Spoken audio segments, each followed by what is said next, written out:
recognize you looking at me for the pay cut. Bahamas, I be looking at you from the face down. One Mac 11, even boom with the bass down. Skimming, and let me tell you about my life. Painkillers only put me in the twilight. But pretty pussy and Benjamin is the highlight. I tell my mama I love her, but this what I like. Lord knows, 20 of them in my Chevy. Tell them all to come and get me, reaping everything I stole. So my karma come in heaven, no preliminary hearings on my record. I'm a motherfucking gangster, silence for the record.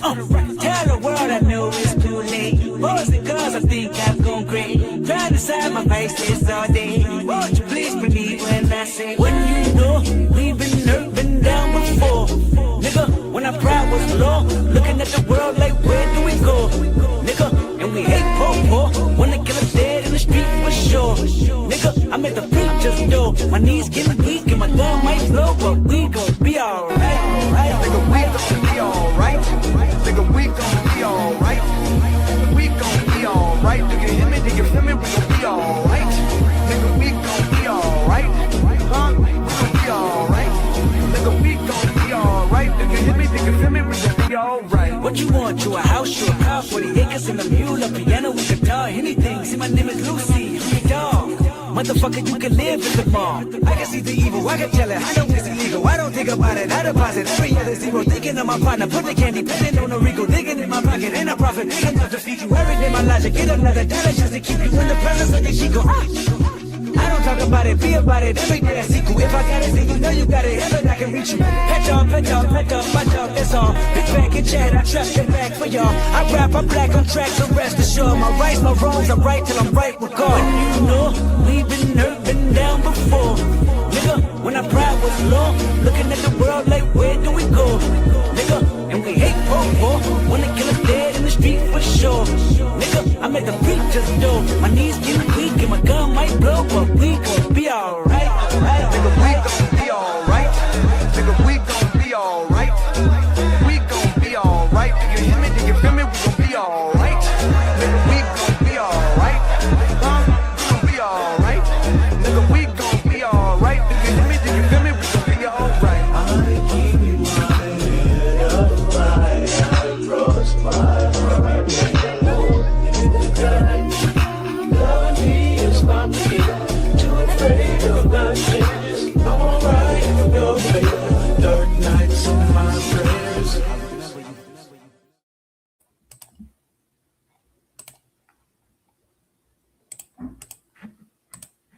Cousins, what's up? How's everybody doing on this Friday evening? I hope everybody is doing good. We made it to the weekend, so that's what's up. Today we got some shit to talk about, if you will. So buckle up, get comfortable. If you haven't already, please do me the good old favor and smash that like button on your way in. I would really, really appreciate that so much. If you haven't already, hold on for a second, because I thought I had this shit prepared, and apparently I don't.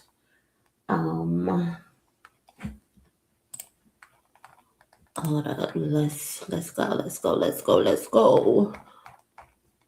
Yeah, on your way in, again, smash the like button. I see some of y'all are already ahead of the game. Appreciate y'all. We already got 29 likes, so that's what's up. If you're listening for the first time, my name is MONIE. Over here, we like to chill. We like to talk about trending topics, share our opinion, and all of that. So join the family by subscribing. Leave a comment in the comment section or in the chat. Introduce yourself. I promise we don't bite. Some of the cousins, they are a little bit crazier than others, but they're all good people. So come join the family. Don't be scared to share your opinion as long as it remains respectful, of course, because we like everybody to share their opinions, but we don't need nobody being disrespectful and weird, because then we're going to have to jump you. That's what cousins do. We jump people when they start to act a fool. So come in here, get comfortable, and join the family. Today, I wanted to talk about, I have a few things written down. I wanted to talk about the Hulu documentary on carbonation, Natureboy. I'm not sure if y'all are even familiar with that, but it was a big thing right before COVID and during COVID, and a little after. So I did watch the documentary. So I wanted to give my insights on that for a second. I also wanted to talk about Tory Lanez's pianist or producer. Apparently, he was in Spaces and he was agreeing with some random ass woman claiming that Megan Thee Stallion needed to be assaulted. So I wanted to talk about that and document that because why are y'all threatening this girl after everything? Y'all are on these spaces threatening this girl, pretending that nothing happened to her, and that's just interesting to me. So I wanted to give that some highlight. I also wanted to talk about Dame Dash. He's being bitter again, unfortunately. Like, it's so sad that this is what Dame Dash's life has come to, being the bitter ex business partner. But I wanted to talk about that. I kind of also wanted to give my 2 cents on Jay-Z as well. It was a conversation on Culture United with Dewan, I think his name is. There was a segment on Culture United where Dewan just went off the rails. So I kind of wanted to give my insight on that as well. Boi-1da, he's upset apparently that people were calling him the mole during the battle and after the battle. So I wanted to watch that video. That's another video that came directly from the company man and Stat on their podcast. I forgot the name of the podcast, but I'll say it when I get the information. Also, Halle Bailey, she popped out with her new boo, Scott Bridgeway, who was honored last night at the ASCAPs. So I wanted to give them some love. And then maybe we'll get to the RZA thing where he reacted to the battle. I don't know if I really want to highlight that. But also the game. The game was flown out. He was flued out, City Girl style. So we want to shout out the game for being flued out like a bad bitch that he is. You know, he got flew out to Toronto. He had a nice little candlelight dinner with Chubbs. It looks like they were giving him champagne, the finest champagne. So he was feeling real good about himself. So also wanted to talk about that as well. And then anything else y'all have. There's no time limit on the stream tonight. So we here until we here at this point. So if y'all have any other things that y'all want me to talk about, let one of the mods know and they'll let me know. Or if y'all have any videos you want to react to after the stream, let me know. We can do that as well. But yeah, so we got a nice little lineup to go over today. Let me go back to my bookmarks real quick because that's how we're gonna do this. That's how we're gonna do this. So again, if you haven't already, you heard my mods, smash the like button, smash the like button. It helps the channel grow. Because YouTube be tripping lately. Also, if you would like to contribute to today's goal, whether that's on Super Chats or via Cash App or Venmo, I would appreciate that as well. Because again, it does help the channel and all that good stuff. So appreciate you. What was this? For a second. Okay, there it goes. Roll call though. Roll call. So that's it. It's just different. Hey, cousins. They jumped me in the Discord. She's right. Listen, we love him though. But he just had to get jumped because he was acting an ass. Sometimes you get jumped and then we hug it out like family do. You know? We hug it out like family do. And then we go back about our business. We love you. Those are just love taps. Sometimes you gotta put your cousin in a headlock when they tripping. And you was tripping a couple times, you know? You was tripping. So we had to do what we had to do. But shout out to the cousin getting the donation started. Appreciate you. Again, shout out to my mods, Unapologetic in the building. I don't know if I've seen Kwani, but shout out to Kwani, shout out to Twin, shout out to Raphael, shout out to Demi, shout out to Demi. Appreciate you, Kayla, Kirsten, all of y'all. Love y'all down for monitoring the chat. Appreciate y'all. But yeah, roll call, roll call, roll call. Who in the building? Who in the building? Who in the building? Cole Doxy in the building. Where you at? Cause you know, CP time should be fucking up. Thank you for not asking if I was shitting this time though. I appreciate it. Thank you. Um Carrington in the building. Big up Barbados. Nicolette in the building. What's going on, cousin? Charlotte. Hey, Charlotte. TT in the building. Jasmine. What's up, Jazz? FN in the building. Happy first of the month. Yes, sir. New month, new goals, new opportunities. I'm trying to have a very consistent May on this YouTube shit. So if you see me upload a video, cousins, watch the shit, okay? Because I'm trying to be consistent, trying to get this thing in a groove. So yeah, appreciate you. Aqua Love in the building, Demetrius, appreciate you. Tony, what's up, Tony? Kaylani in the building. What's up? What's up? Hey, Wayne. Gosh darn it, what's going on? Gosh darn it, I don't think I've seen you in a little while. Hope you've been doing good. Miss Nola in the building. What's up? What's up? Hey y'all, I told y'all Drake and Red Rose White Ceiling smashing each other. Y'all need to listen to me more. Now, I'm not gonna say all that, but they are an interesting pair. I can agree with that. They are a very interesting pair, but we gonna get to that, Miss Nola. We gonna get to that. TQ in the building. What's going on? Demetrius, I'm not sure if I said it already. Luna, hey Luna, what's up? Natalie in the building. Easy, hey Easy, what's up, cousin? Hope you having a good day. Hope you're not out there stressing no woman, because we know how you do. Okay, Locomotion in the building. What's up? Hey Cisa, what's up, Cisa? Lisa in the building as well. Diamond Gray, what's going on, cousin? Thank you for the roses. Appreciate you. Bing, hey Bing, what's up? What's up, my girl? Hope you feeling good today. Hope I'm not missing nobody's name. If I did miss it, sorry. 48-hour stream something calm is crazy. It's crazy. I don't know if I could do a 48-hour stream. I don't think that's in me. I'll be on this motherfuckers snoring. I got a topic I want to share. What's that topic, Q? Let me know what the topic is, and I'll save it in the save section so we can get back to it. Forever Blessed. What's going on?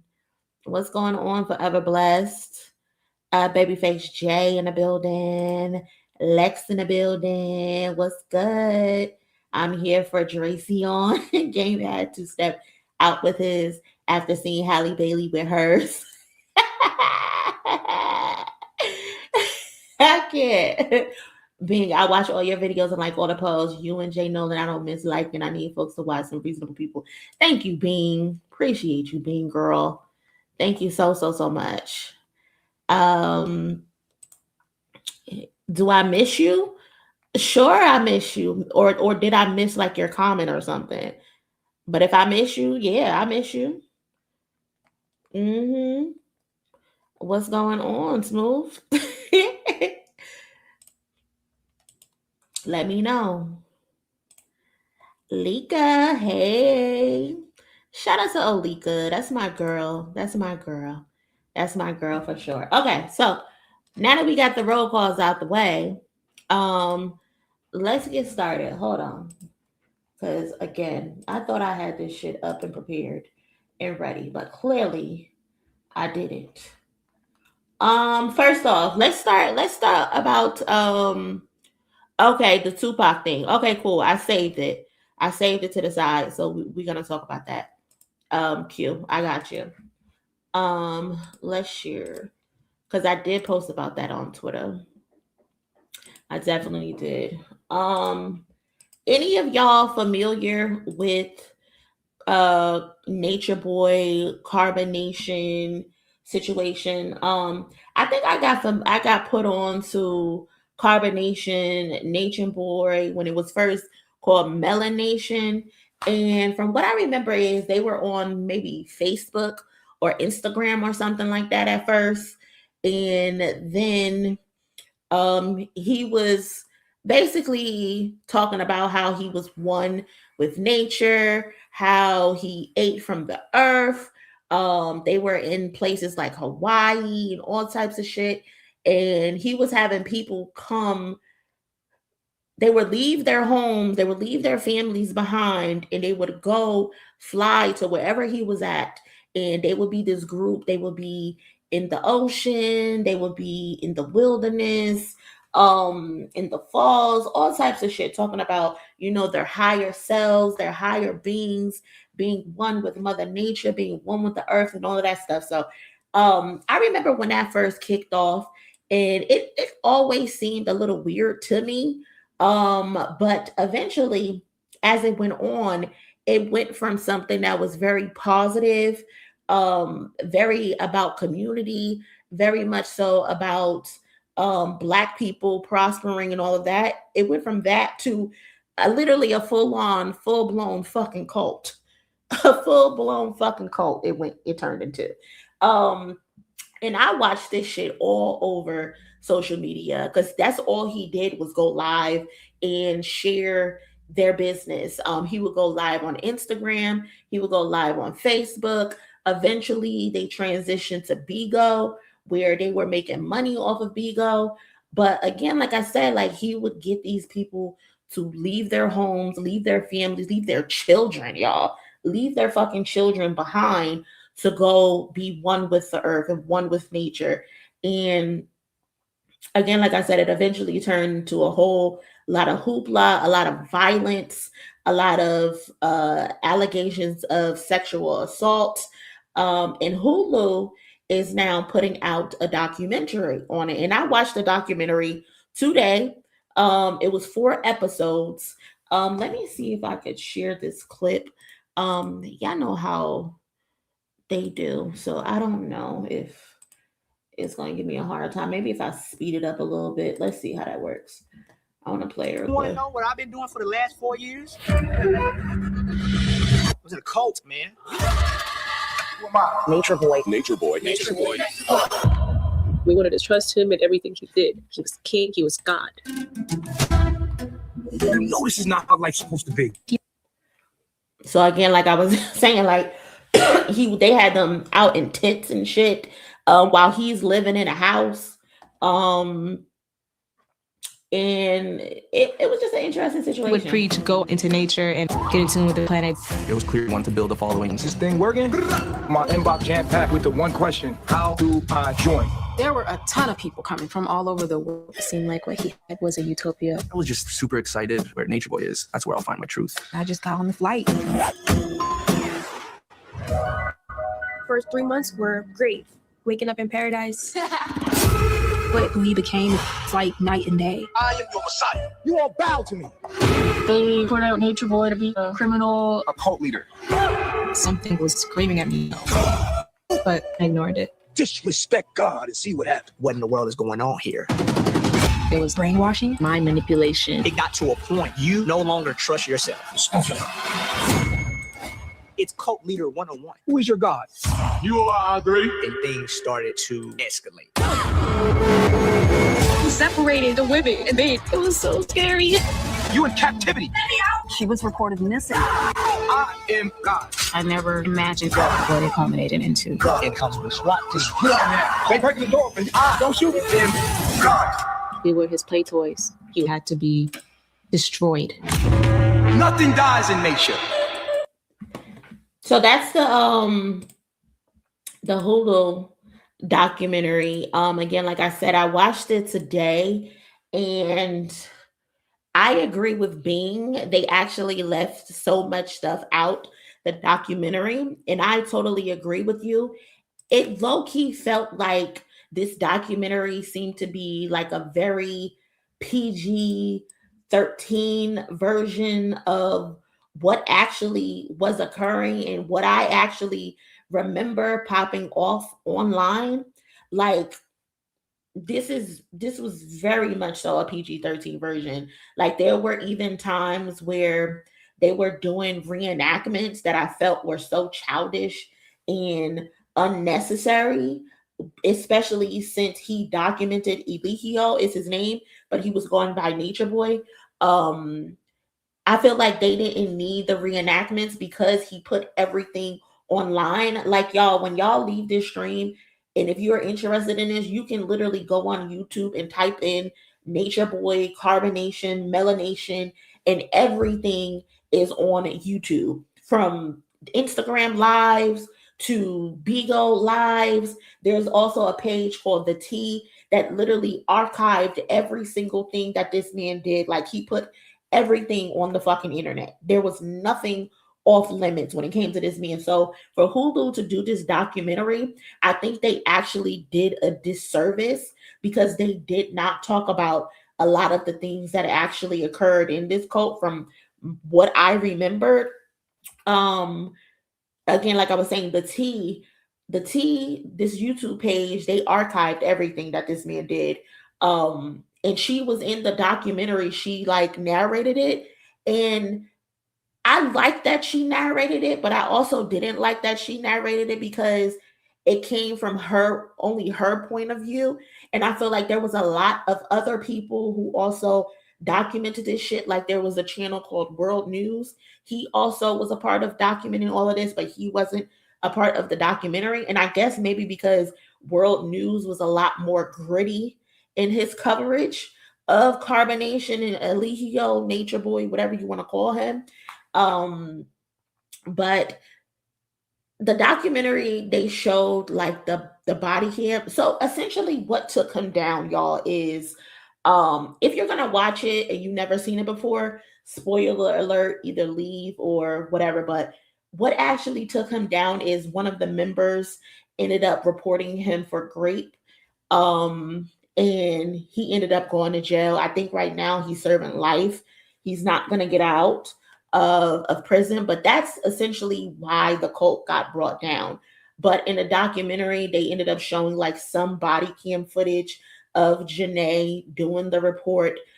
There was like some officer testimony, but there wasn't any mention, and Bean, correct me if I'm wrong, but there was no mention of the deaths that occurred in this fucking cult. Like Mama Dia, she died.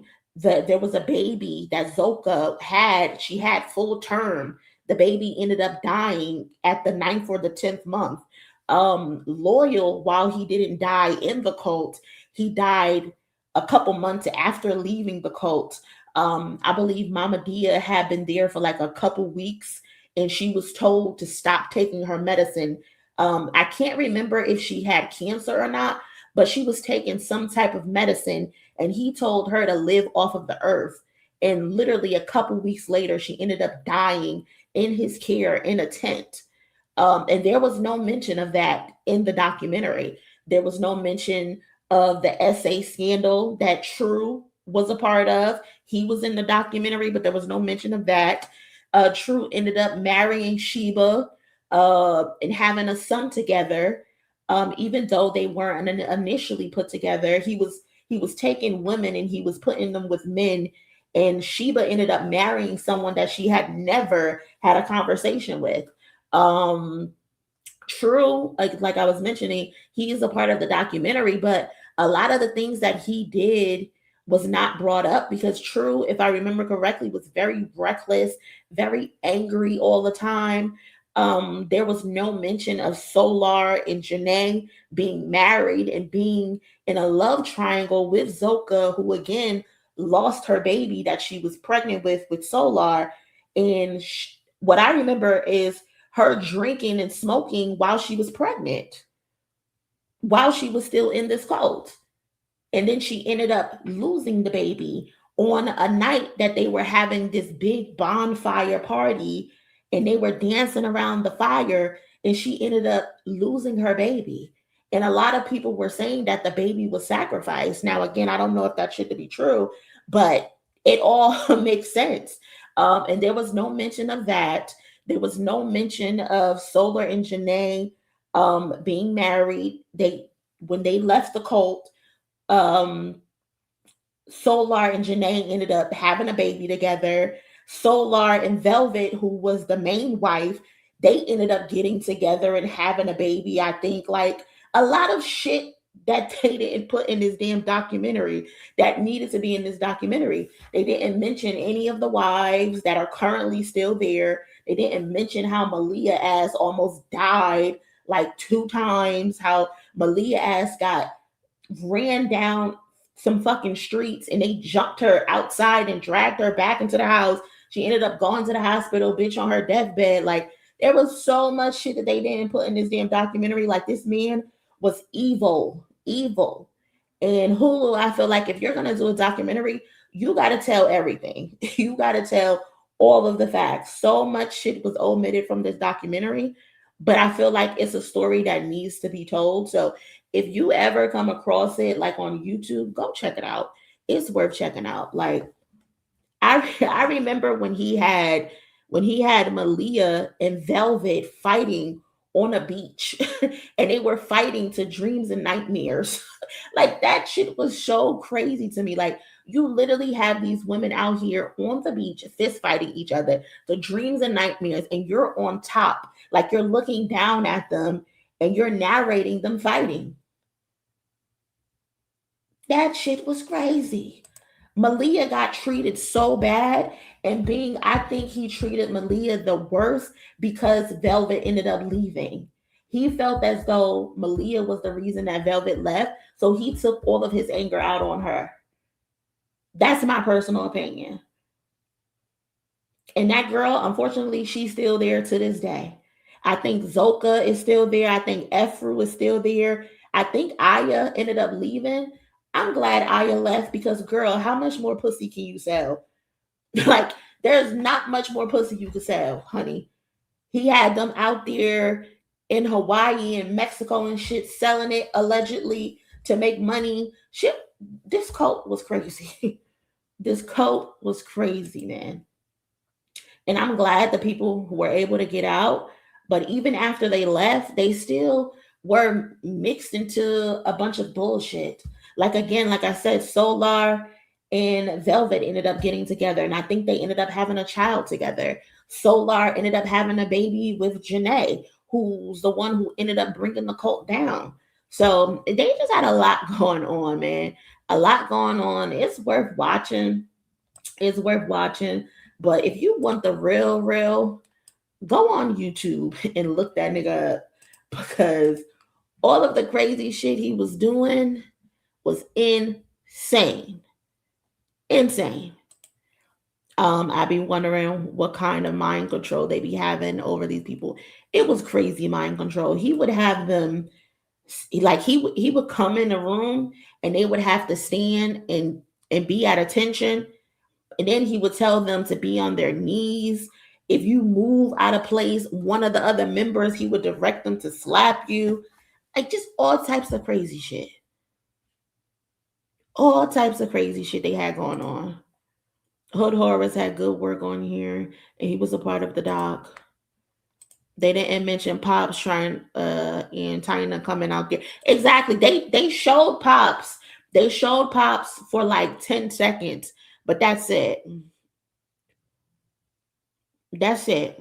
I didn't see them mention Honduras either. No, they didn't mention a lot of things.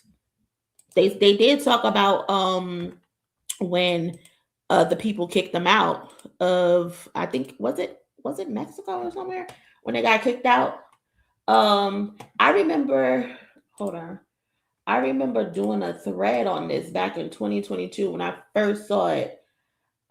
This is them fighting on the beach, y'all. Hold on, let me put that thing over it, because like, y'all, I am not lying. Now, you ready? When I say he had them out there fighting to Dreams and Nightmare, y'all. He literally had them out there fighting on the beach to Dreams and Nightmares. Like, it was the most craziest thing I had ever seen in my life. The craziest thing I had ever seen.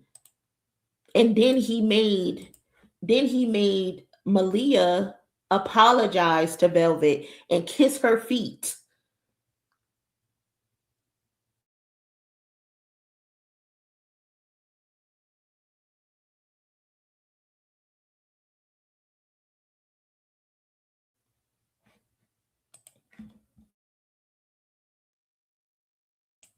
Do you remember him beefing with Young Pharaoh? Yeah, he another one.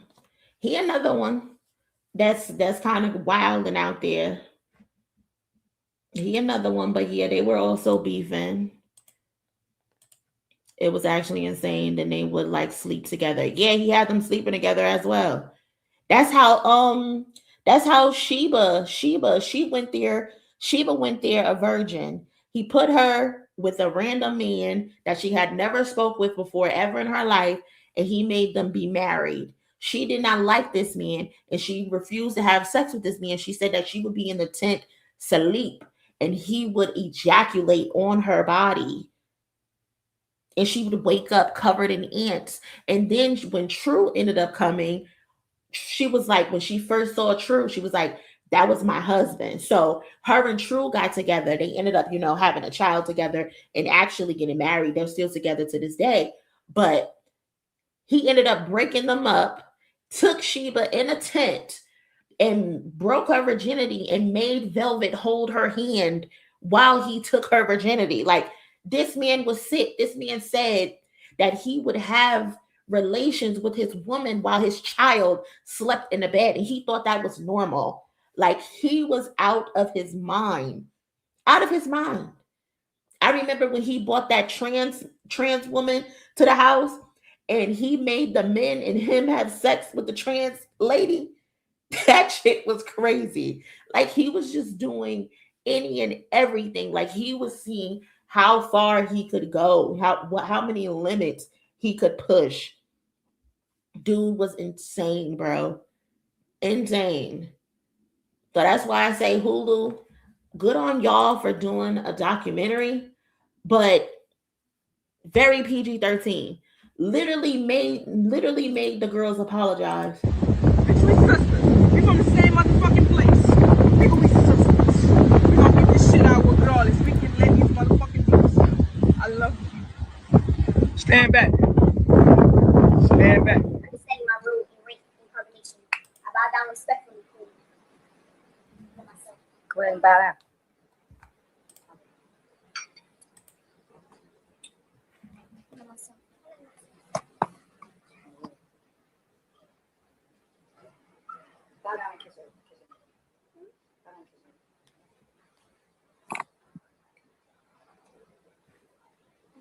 Just strange. He made them fight and then made her say, I love you to her. Disgusting.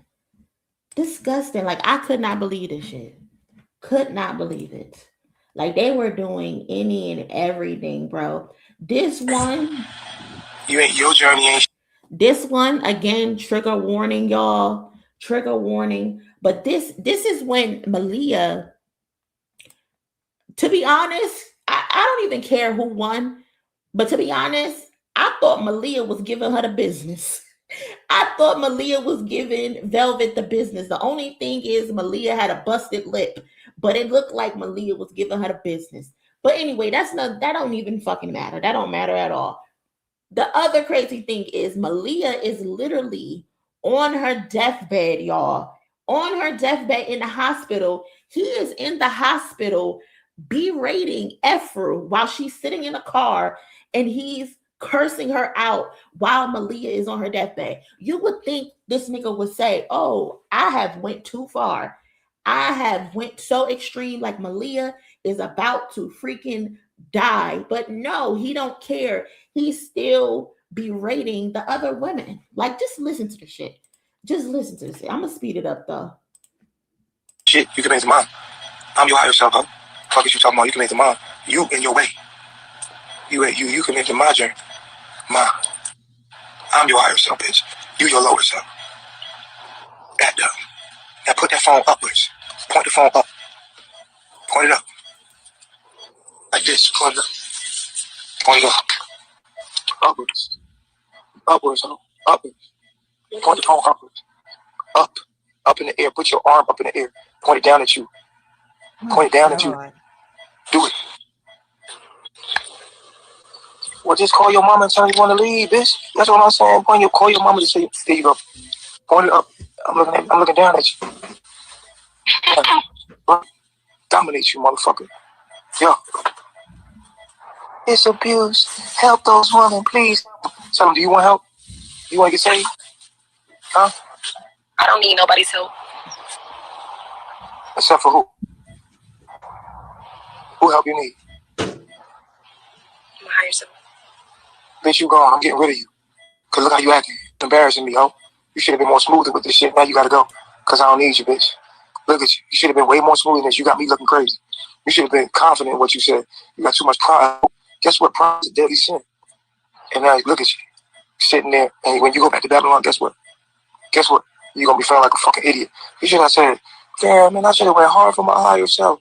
But what I did, I came back here with these fuck niggas. They can't help me. Look, you went for it. You went for it just like motherfucking all the other niggas you seen went for it. I already said I was staying. Then what the fuck is you ain't put the camera up? What I tell you to do? Do what the fuck I tell you to do. Shit is crazy. Shit is crazy. And yeah, you're right. You're right. Where's the comment? I meant lost in the head, Moni. Yeah, 100%. 100%. She's still there. Efru, who's in this video right here, she's still there. Zoka is still there. They're all brainwashed. All brainwashed. It's so sad to watch. This is another video, y'all. Trigger warning again. Trigger warning. Another video. Like they documented everything. For what? Like, why are you directing the other woman to slap another woman? Like, for what? For what? He was doing it to the men too. Fuck is wrong with these niggas, man?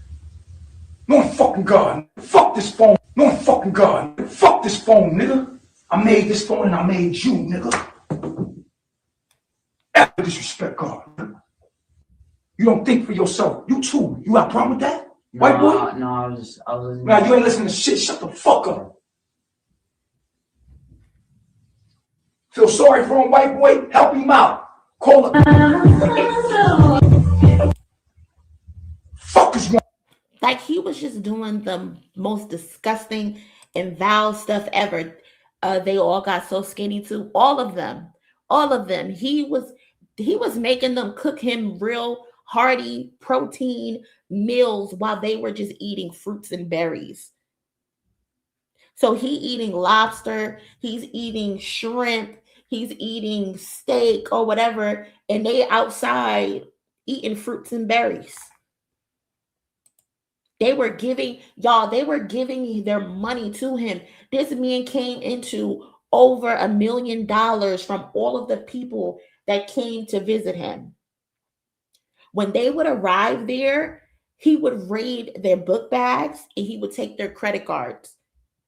And then they would use it for whatever it is that they wanted to use it for. Like, how do you come into $1 million off of these people? Insane. Crazy. Like, this is the stuff that he was doing to them. Just terrible. Zoka does not drink a lot. Zoka was she in the beginning of her pregnancy, because Alihio kept telling her it was so toxic and shit like that. She was still drinking wine here and there. She would hit the pen here and there. But she had got to a point where she started feeling like, I got to protect my baby. So she stopped hitting the pen and she stopped drinking. And this is why she didn't want to drink that night. She decided not to drink that night. The night that we had shots, she didn't want to drink. She sat back and she was like, oh, this is going to be fun to watch. Y'all fucked up.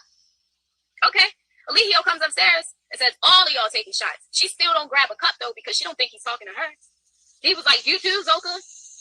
And then, he manipulated her because she really didn't want to, yo. Like, she wanted to fucking cry. Like, she didn't want to take them shots, but he manipulated her and saying, you don't trust me? Why the fuck you here if you don't trust me? Just going in on her. Made her feel bad. Manipulated the shit out of her. Made her take 6 fucking shots. But she didn't want to. Zoka does not.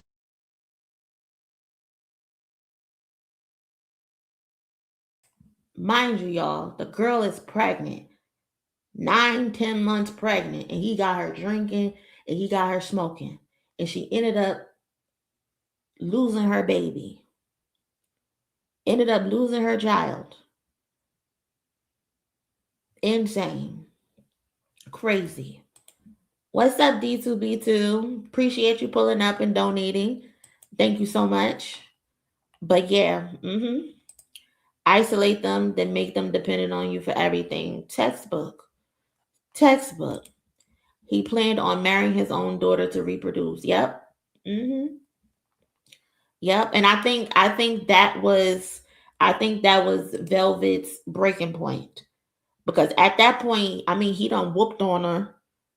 At one point, they had Velvet in the middle of a circle, y'all, and he was beating her in the middle of the circle while they surrounding her. No one is breaking it up. They just surrounding her while he's beating the hell out of her. And the only way she survived and she was able to escape is she ended up getting everybody drunk. They all went to sleep and she ran out the house and escaped. She had to hide in a tree because they came looking for her. And she had to hide in a tree to be able to escape and get to the embassy. Insane. Just disgusting. So, like I was saying, if you ever get a chance, go check it out. It's worth watching. But if you actually want the real, there's a YouTube channel called The Tea. And then also you can just search it up on YouTube. There's so much history, so much evidence right now. Again, he's serving life in prison. And he isn't gonna get out. The 3 wives that still stayed are so stupid. One of them ended up getting charged because they flew a drone of weed over the jail,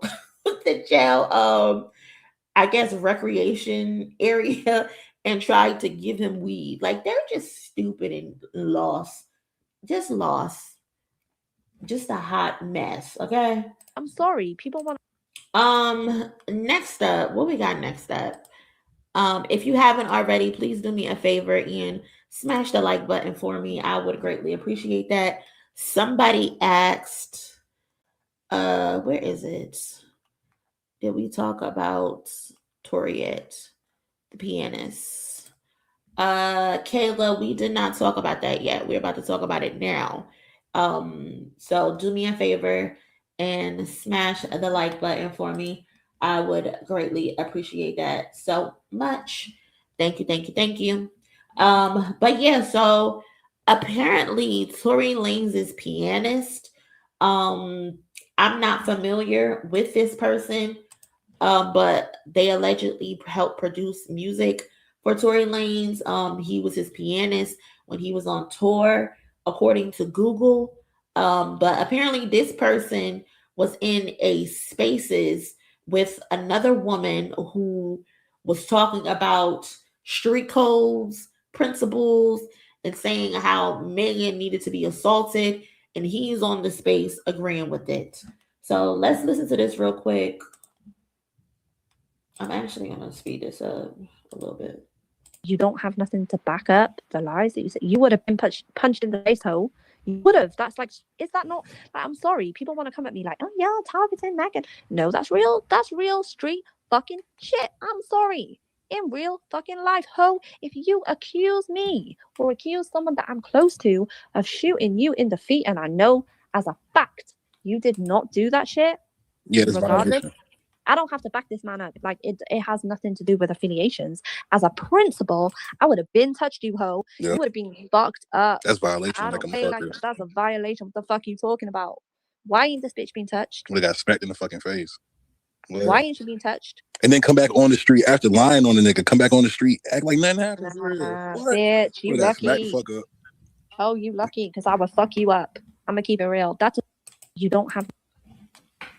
First of all, I don't know who the fuck this Miss Kayla or whoever she is, but I can assure you, shorty, you ain't doing shit. You ain't on shit. I can assure you. And why are you so passionate? Why are you so passionate about another bitch's story, about another nigga situation? Bitch, mind your business. Because I can assure you, you ain't moving shit, you ain't touching shit, nothing. Talking about street crows and principles. I looked at her page, pussy. That's all I see. No shade. No shade. And you go on this panel telling me something you know for a fact. How you know for a fact? You ain't got no involvement in this. No involvement, but you so passionate about some shit that ain't got nothing to do with you. This is why I don't like you colorist bitches.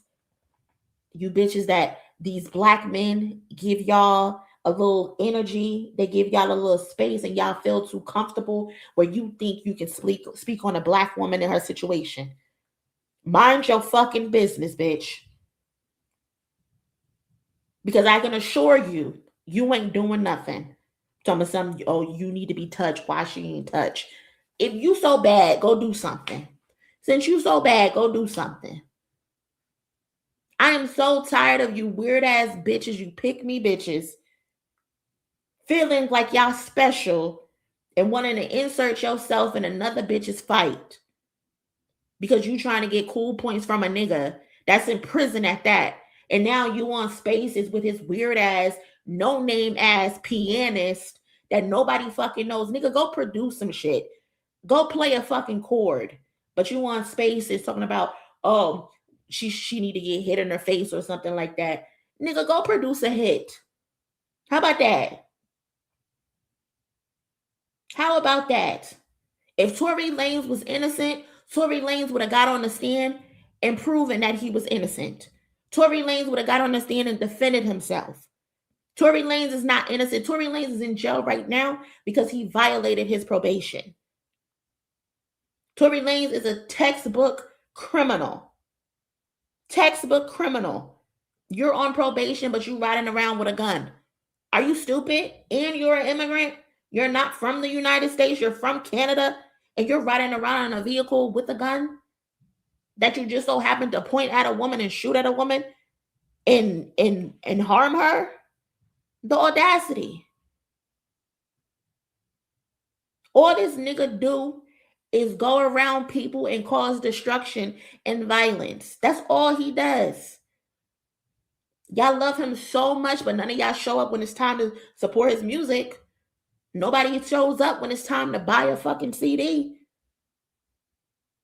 But you got so much energy and so much bass in your voice over an incident that ain't got nothing to do with you. Sit the fuck down, shorty, before you get beat the fuck up.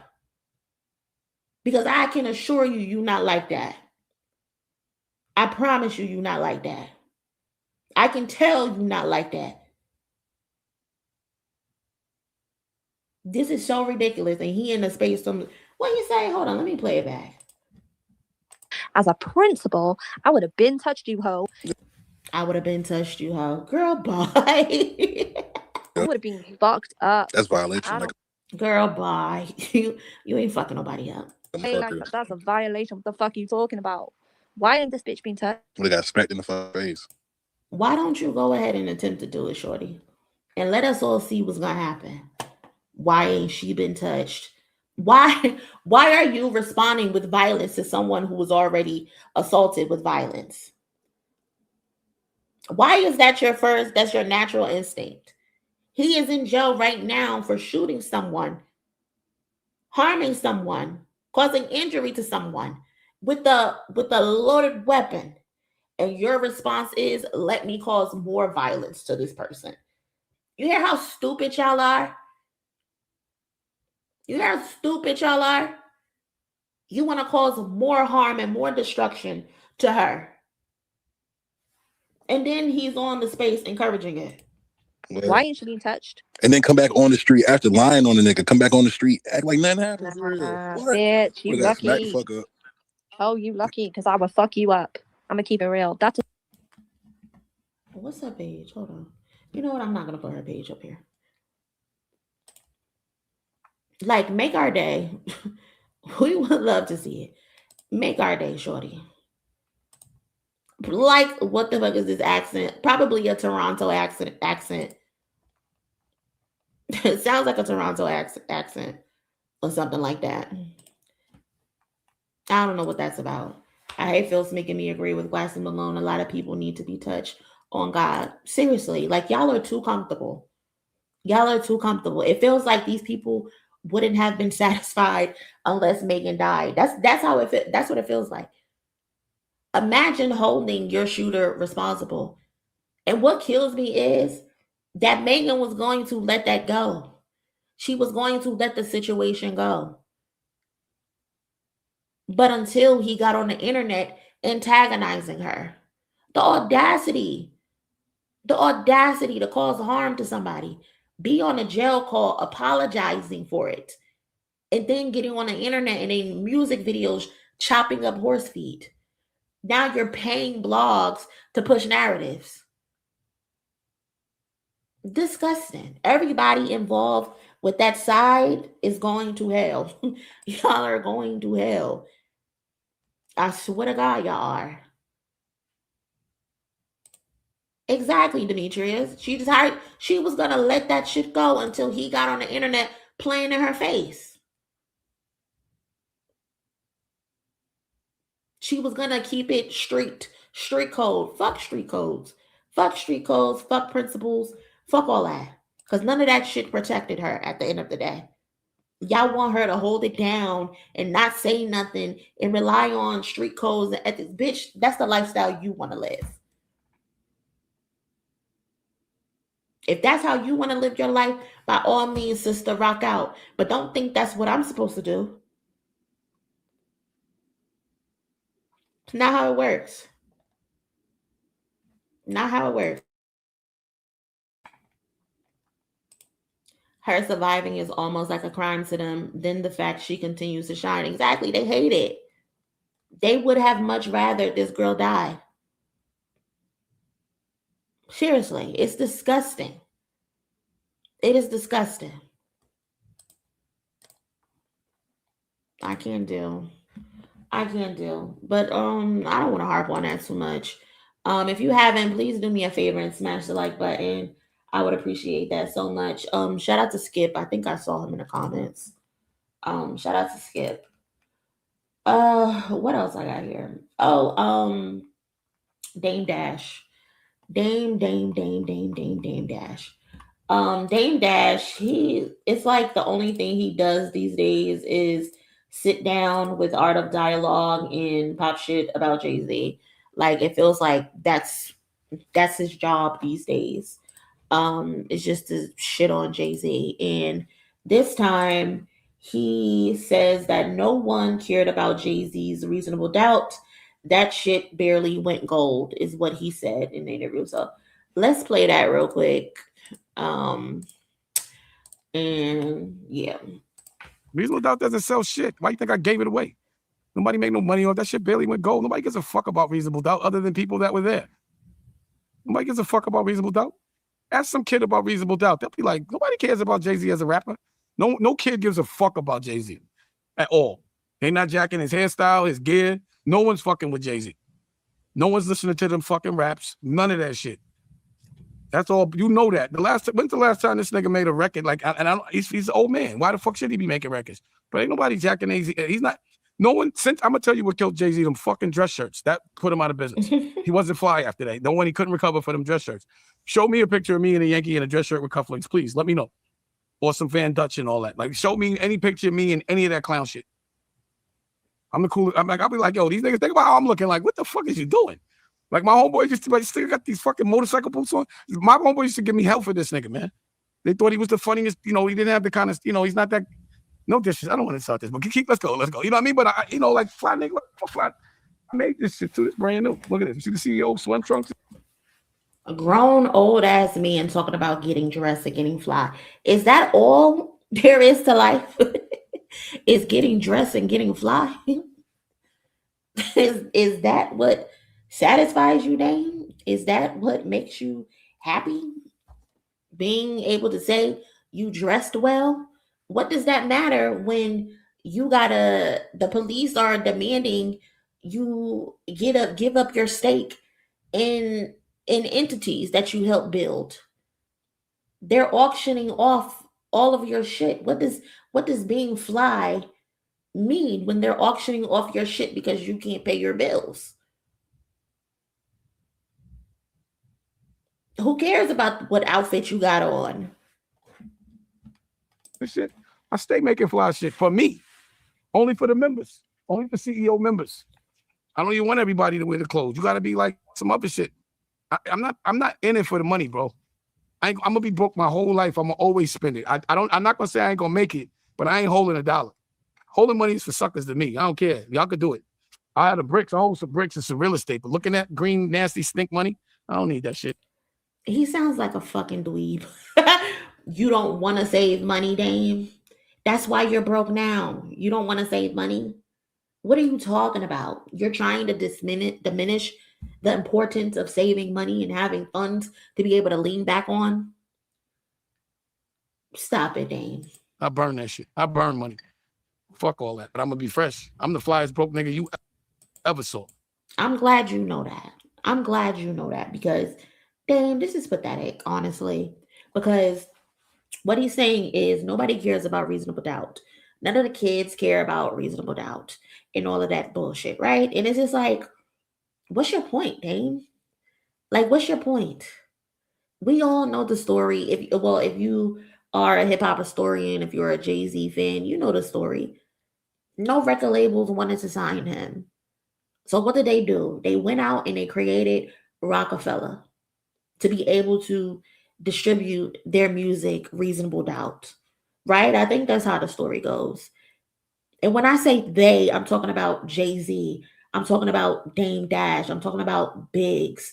It was them three pushing Reasonable Doubt but no label will want to sign them. So they created Rockefeller Records. Here you are trying to diminish the one album that made you and Jay-Z a household name. Is kind of crazy. That's like you shitting on your own story. That's like you shitting on your own existence. Just because you're that bitter, just because you're hating and upset that Jay-Z continues to prosper, Biggs continue to prosper, while you need to sit down with the art of dialogue to make ends meet. Like, this is where we are right now with you, Dame Dash. And it's so unfortunate because you used to be a good businessman. You used to be somebody that people looked up to and wanted to model their business plan after. But instead, again, you're in a random club drinking what is that, ginger ale or something? It's probably flat. And you're trying to pretend like you don't care about having money. You just care about dressing well while you're sitting in a Hanes white t-shirt and some random shorts. Like, Dame, you got to stop this. You really have to stop this. And this narrative that nobody cared about Jay-Z is so fucking corny. Like on Culture United the other day, there was a whole conversation. The conversation started about Jay-Z doing an interview with New York Times, and he's talking about aging well in hip hop and making age appropriate music. And one of the panelists, I think his name is Dewan, got on the panel and shifted the whole entire conversation because he wanted to be on this I hate Jay-Z soapbox. And he wants to tell the world that nobody listened to Jay-Z or nobody bought Reasonable Doubt because it didn't sell well initially. So what? Who cares? Who fucking cares? If you go back and look at the fucking numbers, a lot of people didn't sell well at that time. And mind you, Jay-Z was doing it under an independent label. I think his first week sales were like 30 or 40,000 first week. For an independent artist, that's amazing. Not everybody was not everybody was Tupac.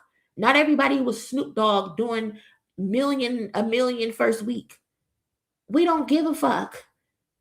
We don't care that Reasonable Doubt didn't sell well first week and that it barely went gold. Nigga, it's platinum today.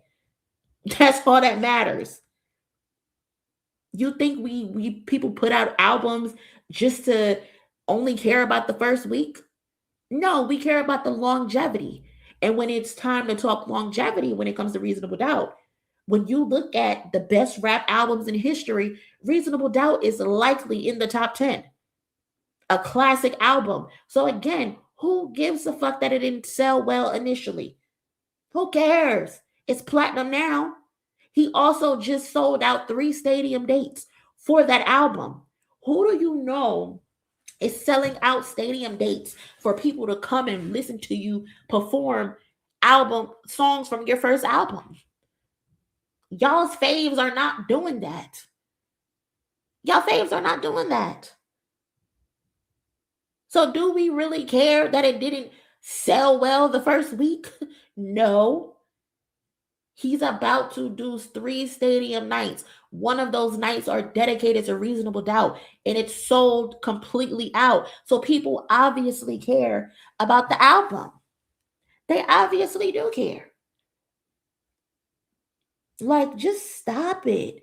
All of the revisionist history, all of the hate and all of the digs because y'all have these issues with Jay-Z is so corny. It's so corny. And it don't be coming from genuine places. I can understand where some people have genuine gripes with Jay-Z, and rightfully so. Rightfully so. But when y'all nitpick and talk about shit that don't matter, it's just like, are you okay? Again, the dude Dawn on the Dewan or whatever his name is, no disrespect, I just can't remember his name. But on the Culture United panel, the topic was about aging gracefully in hip-hop, making age-appropriate music.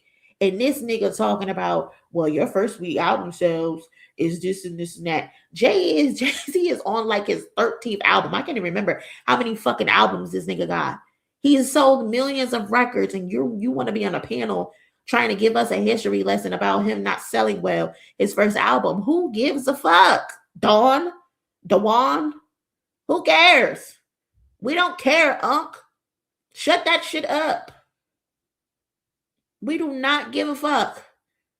13 solo albums. Thank you, Locomotion. We don't care. Jay-Z has had a lot of bad takes. Literally a month ago, we were all upset with him. Yes, he has had bad takes, but you taking that, him saying that older rappers need to rap authentically and turning it into something that it doesn't even have to be, screams hater. It screams hater. And I love the fact that of all people, Jeremy Heck is the one who pulled his card and he's on the panel fucking stuttering because he didn't even know what the fuck his point was. Shit was crazy. Shit is crazy. Y'all gotta let that hate go. There's real legit shit that you can have a gripe with Jay-Z about, but you nitpicking and turning the conversation that wasn't the conversation.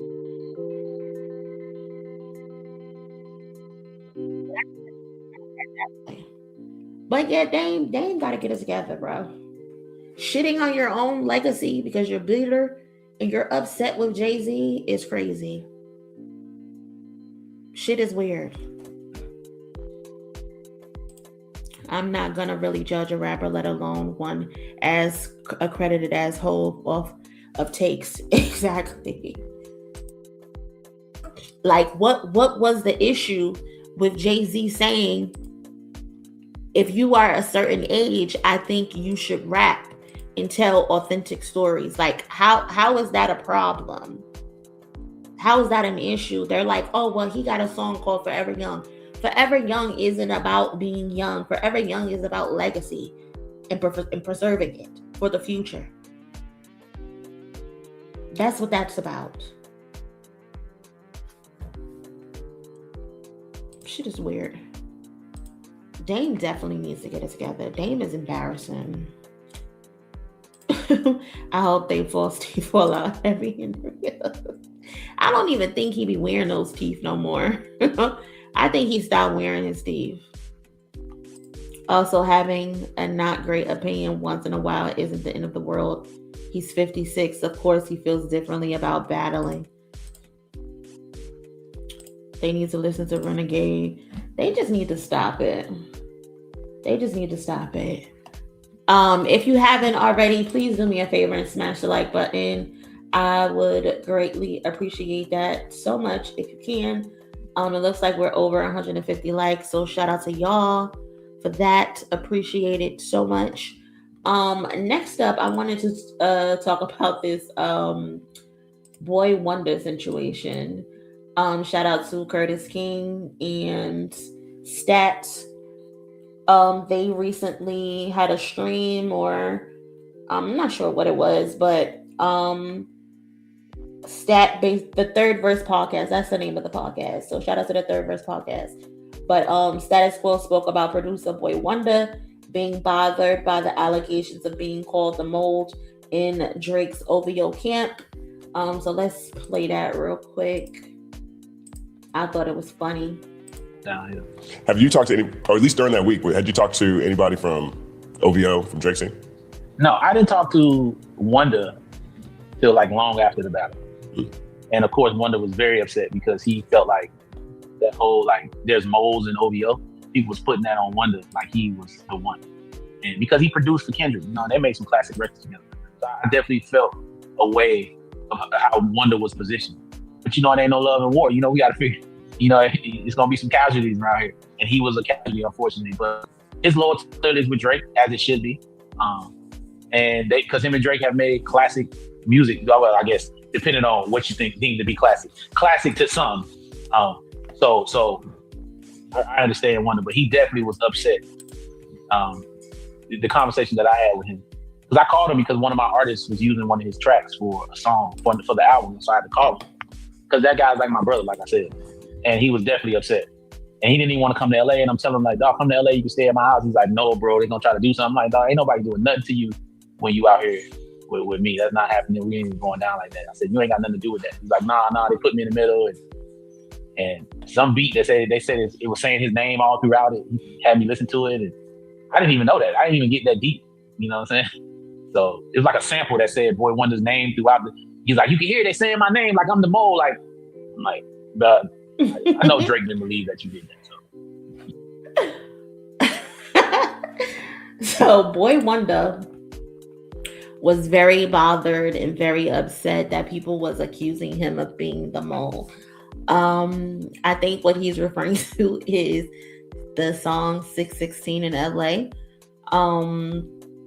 where in the beginning is like Boi-1da or whatever, the sample, which I think is very clever. It was very clever, and he definitely was paranoid, and nobody really put you in the middle of it, Boi-1da.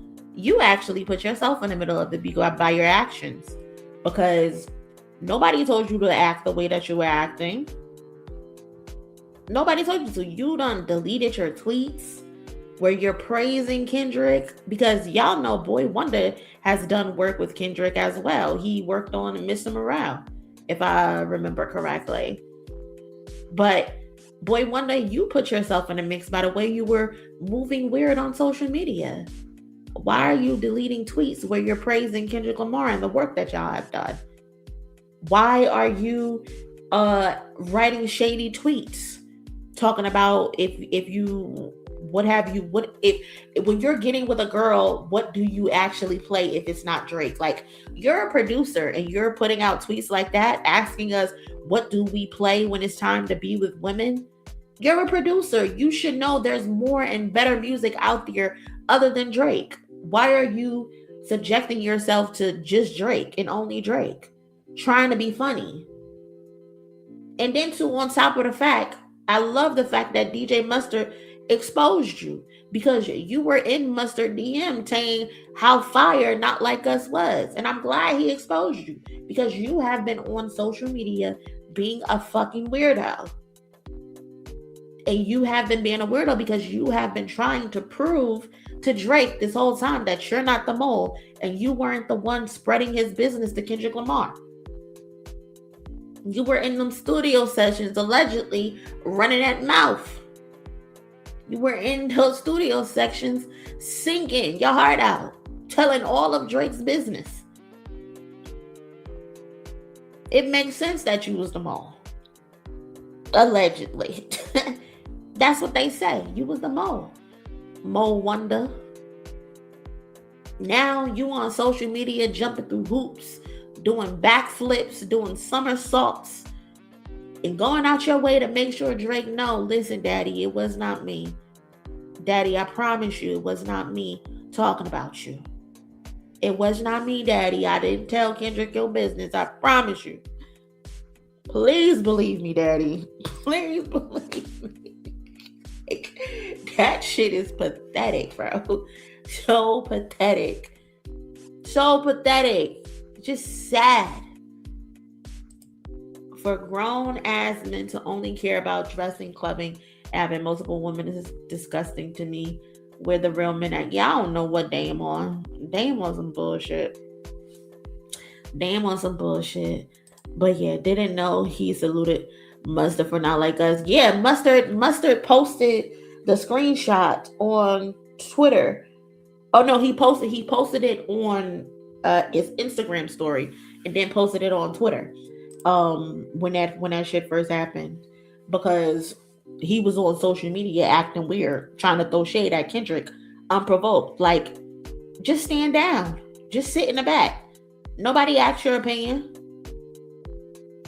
And if you didn't want people thinking you was the mole and you think people were accusing you of being the mole, you could have easily just said, I'm not the mole. Do not put me in between that. That's whatever is going on between Drake and Kendrick is between Drake and Kendrick. I got working relationships with both. I got credits with both of them.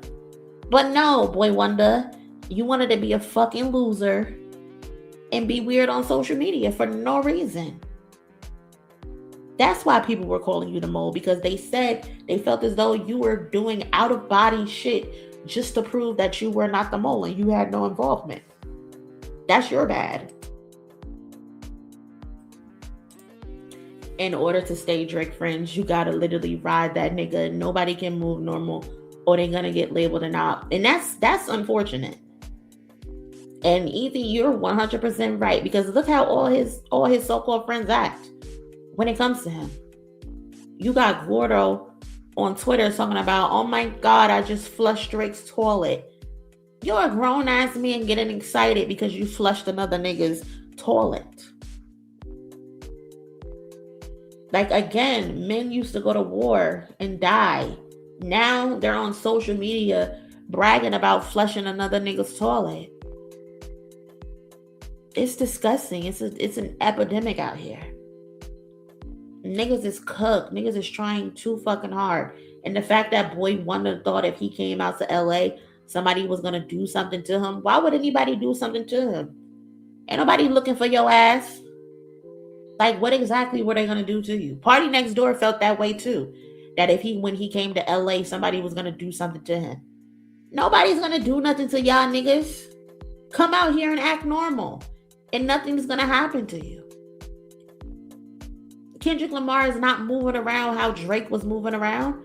Drake is the only one bothered and possibly trying to get people hurt or getting people's shows canceled. That was Drake. Kendrick don't give a fuck.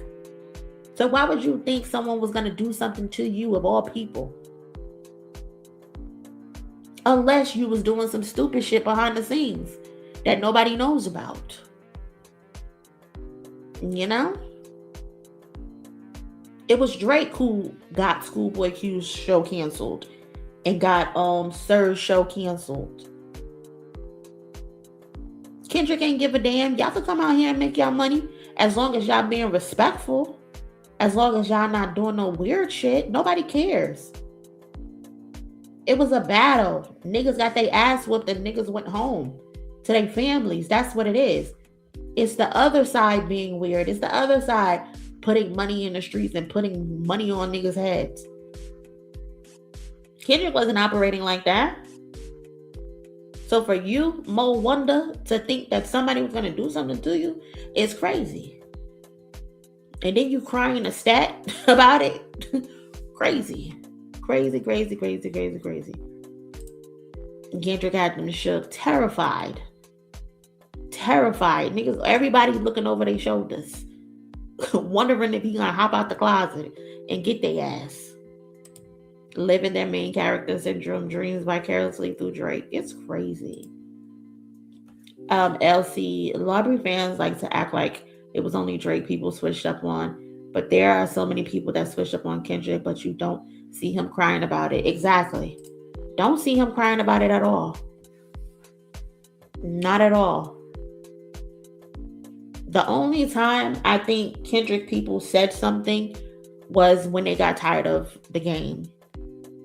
Acting like you had some sort of involvement in Kendrick's growth and accomplishments.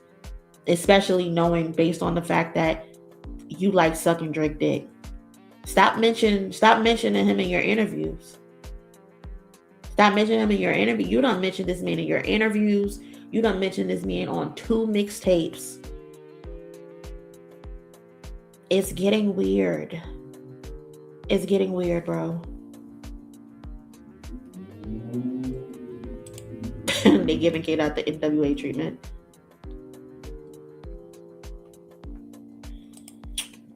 The Canadian woman on my timeline, we're going through it this month. The men been embarrassing them.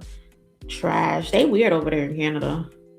I don't know what's going on with them over there in Canada, but they need to get their shit together. For real. I don't know what that shit's about. But yeah, that's Boi-1da. So many backhanded compliments towards Kendrick. He says nothing. Exactly. There's no point to. There's no point.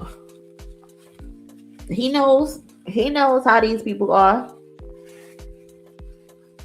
And if he does decide to say something, he gonna get in the booth and say it. He ain't running to the internet. He ain't running to Instagram to get some shit off. No point. No point in doing that. The game is obsessed with Kendrick. The game is weird. I don't know what's wrong with that nigga. We're gonna talk about him in a second though. But he is very weird. Shout out to, in a positive, some positive news. Shout out to Scott Ridgway. He was recognized at the ASCAP Awards last night for his work as a producer on Squabble Up and Luther, the 2026 Grammy winning record of the year. Halle showed up and pulled up to the event with him. So shout out to them. Shout out to Halle for supporting her man. The pictures hit the timeline, and of course, you know, the incels, they just had to say something. They just had to get their shit off. Talking about DDG, like, who cares about DD garbage? Doodoo garbage. Who cares? Nobody cares about doodoo garbage anymore. Let that girl move on and live her life. It's been over a year. It's been over a year. DDG has gone through at least 3 different women since then. Let it go. Let it the fuck go. She's happy. And that should be all that matters. As long as their child is taken care of, everybody's following the court orders of leaving that child off of the internet, which I love that she decided to stick up for her baby. Because even to this day, I see weird comments like, oh, we miss Halo. We want to see Halo. How the fuck you miss a child that you don't even know? Like, people are too parasocial that y'all are running to the internet talking about you miss somebody's 2-year-old. Y'all are crazy. I would call the police on you. Talking about you miss my child. You are a grown fucking adult. You don't got no toddler family members that you could go miss. You don't got no infant little cousins that you can go play with. You want to talk about my damn child on the internet? Y'all need to get a grip. So shout out to Halle for protecting her child and not allowing her child to be used as someone's live stream material and used for clip culture and shit like that. You gotta protect your children from these fucking weirdos. You know? So shout out to Halle for pulling up and showing love with her man. I think they performing actually tonight in Vegas. They have 2 shows in LA coming up. I'm pretty sure Scott will be there because he's been DJing for Baby Keem. Baby Keem and Scott, they out here looking like the new and improved version of Kendrick and Soundwave. So I'm looking forward to see what both of them do in the future. Both of them are Grammy winners. I'm pretty sure they're both going to be nominated again when Grammy season kicks off. When are they going to announce Grammy Awards for next year? When are Grammy nominations announced for 2027? November. So we got a couple months. So shout out to them. Halle's movie was cute. I still haven't watched it yet. The Tuscany movie, I think it is. I love when celebs keep their kids off the internet. People are too parasocial, very parasocial. Like, I seen that shit there in the comments. Something, I miss Halo. I miss my internet nephew. He don't know y'all. What are you talking about? Your internet nephew. He don't fucking know you, lady. If you don't get the fuck out of here, someone's gonna miss your internet nephew. Child, go to hell. Scott also shared his Grammy trophy. He got his Grammy trophy. It seems like all the trophies went out this last month and this month. So because a lot of people are posting their trophy. So shout out to Scott. Mustard posted his. The Clips posted theirs. Scott posted his for producer on Luther. So shout out to him out here winning. Halle got her a man with a real job, who's not relying on clip culture and shit like that. He's actually got a real job. I don't know. Who knows? Maybe they'll make some music together or something. Speaking of Grammys, that Isaiah Rashad album is very good. Definitely give it a spin when you can. Yeah, I gotta listen to it. I still haven't listened to it in full. I listened to a couple songs. I like the song with Dominic, I think his name is. That song is really good. But I haven't heard the full album, so I'm still looking forward to listening to it. But yeah, remember when Drake fans kept wanting to see pics of Uzi and Enoch so frequently? Yeah, like, just disturbing. Like, why do you want pictures of another man's child? And for what? Like, what are you gonna do with those photos once you get them? Like, what exactly are you gonna do with that man's children's photos? Just strange. Just strange.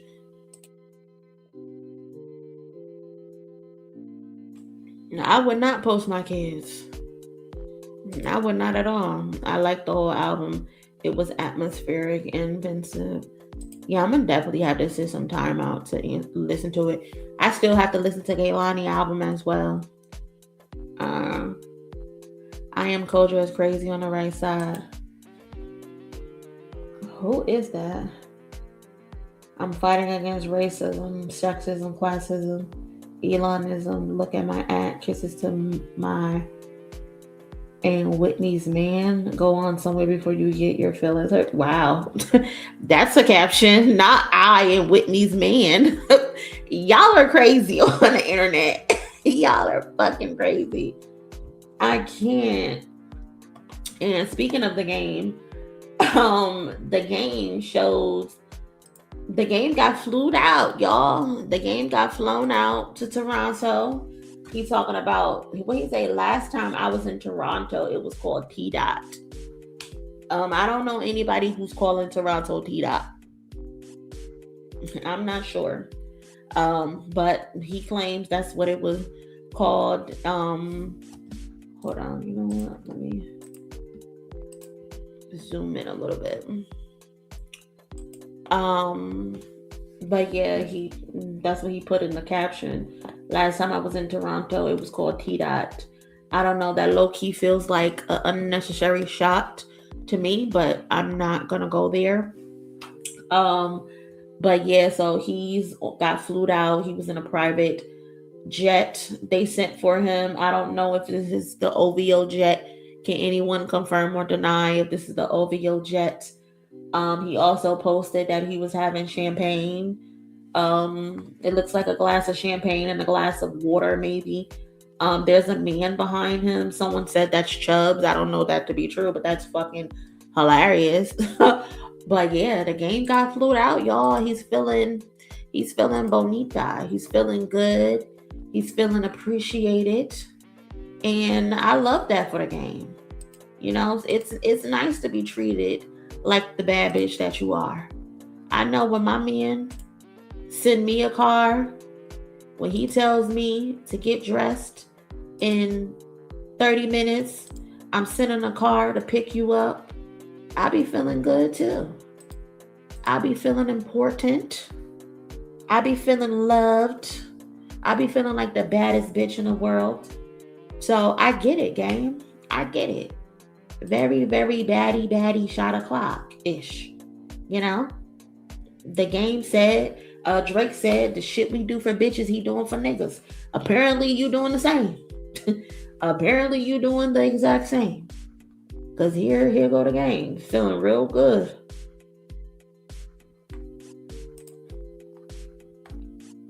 Shout out to TT, bad bitch Chuck T. That's his name.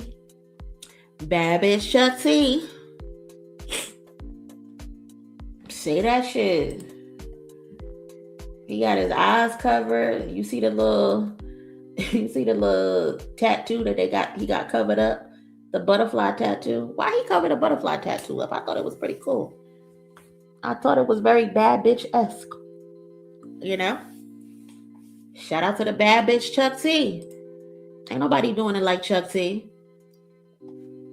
Shout out to D Wicked. To be fair, they used to call it T-Dot back in the day. You putting me on. You in the game putting me on. I'm not too familiar with Canada. I mean, there's not shit in Canada that I want to know about. But yeah, shout out to Canada. Shout out to T-Dot. The game said he ain't been there since then. And I love that he's able to go back out there. Shout out to Drake for getting him out there. Again, on his dinner, he was playing Drake Do Not Disturb, you know, setting the atmosphere, setting the moment. Do not disturb. I'm with my man right now, and we enjoying a glass of champagne, and we just living life. We just living life. Toast to the love of my life. I think he got a baddie chain. No, I don't think he got a baddie chain. I think he still got to earn his baddie chain. He's not really too there yet. He ain't give up enough ass yet for the baddie chain. He got to give up some more ass first before he get the baddie chain. I think this is just like a welcoming. You know, I put you on a jet, show you the finer things of life, show you shit that you ain't seen in a long time. You know, you just lost your house because you had to pay that girl. So I'm gonna just remind you of what it's like to live in luxury. So I'm gonna send a jet, get you real comfortable. And then I'm going to feed you when you touch down. Put a nice little meal in your belly. And then we going to get home and you're going to spread that booty hole. And then once I'm done, then you could get the baddie chain. Then you could get the baddie chain, maybe. Right now, not yet. Not yet. Not yet. You got to put a little bit more work in. I said it on the other stream the other day. But I see a lot more people are saying it now that they think JC is gonna write on Iceman, and I'm glad people are coming around to the idea that he's likely going to be a writer on Iceman. Now the thing is, will he get the credit that he deserves? Will he get an actual feature on Iceman? I think as much ass he been eating and as much dick he been sucking, I think Jayceon deserves a feature on Iceman. He has been one of his greatest hoes alongside Academics and Maul. I think the game deserves some acknowledgement as well. You know, I think Academics, hopefully he can get an interview. Maybe him and Maul could tag team Drake and get an interview or something. And maybe Jayceon can get a feature. That would be pretty dope for him, for all his hard work. You gotta work for that, Chad. You gotta work. Shout out to D Wicked again for the donation. Toronto had a great rap scene until he showed up. That's unfortunate. That's unfortunate, especially because he became one of the biggest artists in the world. That would have been a great opportunity to put his people on, you know, instead of putting other people's people on. It would have been cool if he was able to put his people on and, you know, show what Toronto, Canada had to offer. But I don't know. It's interesting. It's very interesting. Somebody said I'm so diplomatic. Why do you say I'm so diplomatic? What made you say that? Huh? What made you say that? Drake and Game had a lovely date.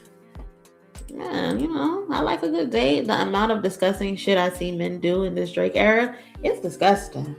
Bill's like, I've never seen no shit like it. I've never seen a bunch of men rally around another man the way that they have. And they claim that he's for the women. It's the women who loves him, and it's the women who wants to see him back on top. But I rarely see any women coming to his defense besides the ugly bitches that he wouldn't even look at twice. He got a lot more male fans than he has a lot more female fans. And it makes sense because Drake did a drastic turn in his music. Like, am I the only one who peeped that shit? Like, he went from this he had this soft side to him. He got tired of being called soft. He wanted to appear edgy and harder. And so he started acting hard. He started acting tough. He was still kind of catering to the women, but he was more so leaning into catering towards the man and trying to be a man's man and all of that.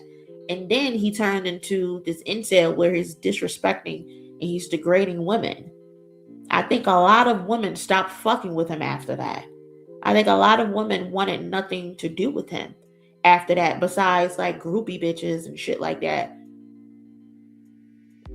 But Drake changed and a lot of women left. And then too, how do you put out a quote unquote R&B album on Valentine's Day and you on an album calling women hoes and bitches and shit?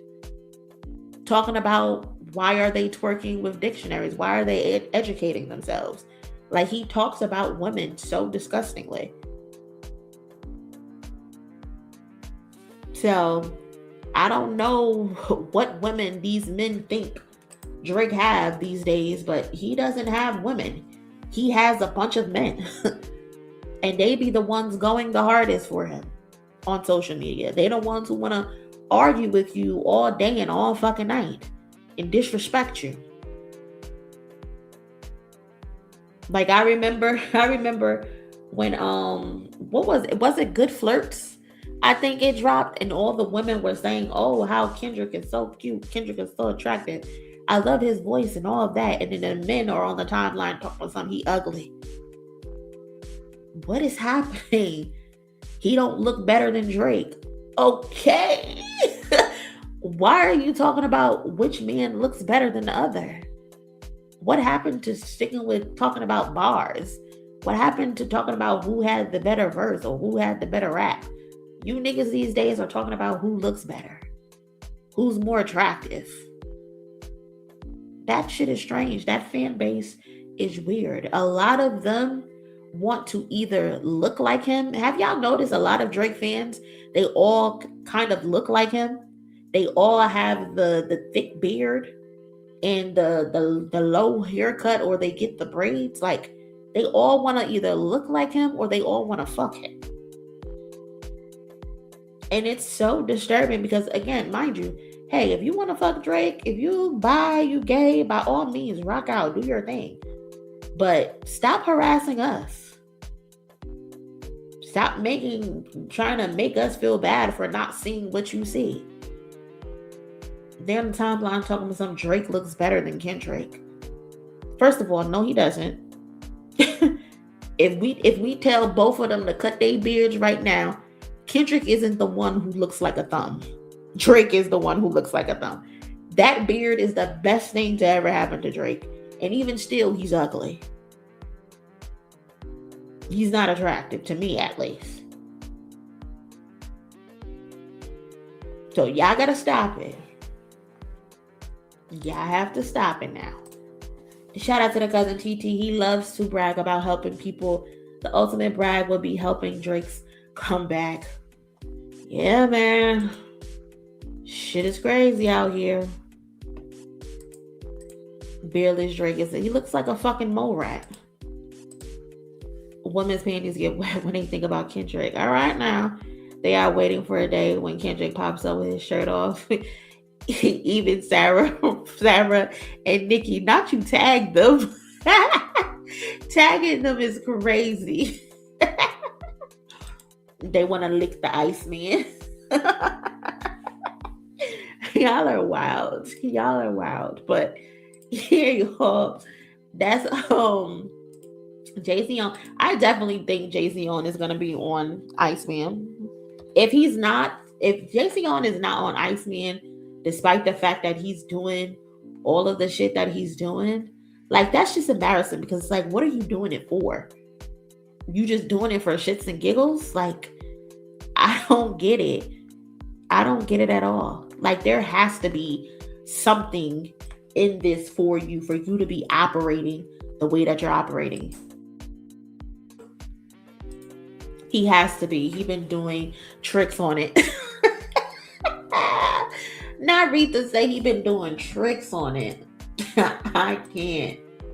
Yeah, it's been nasty with JC on.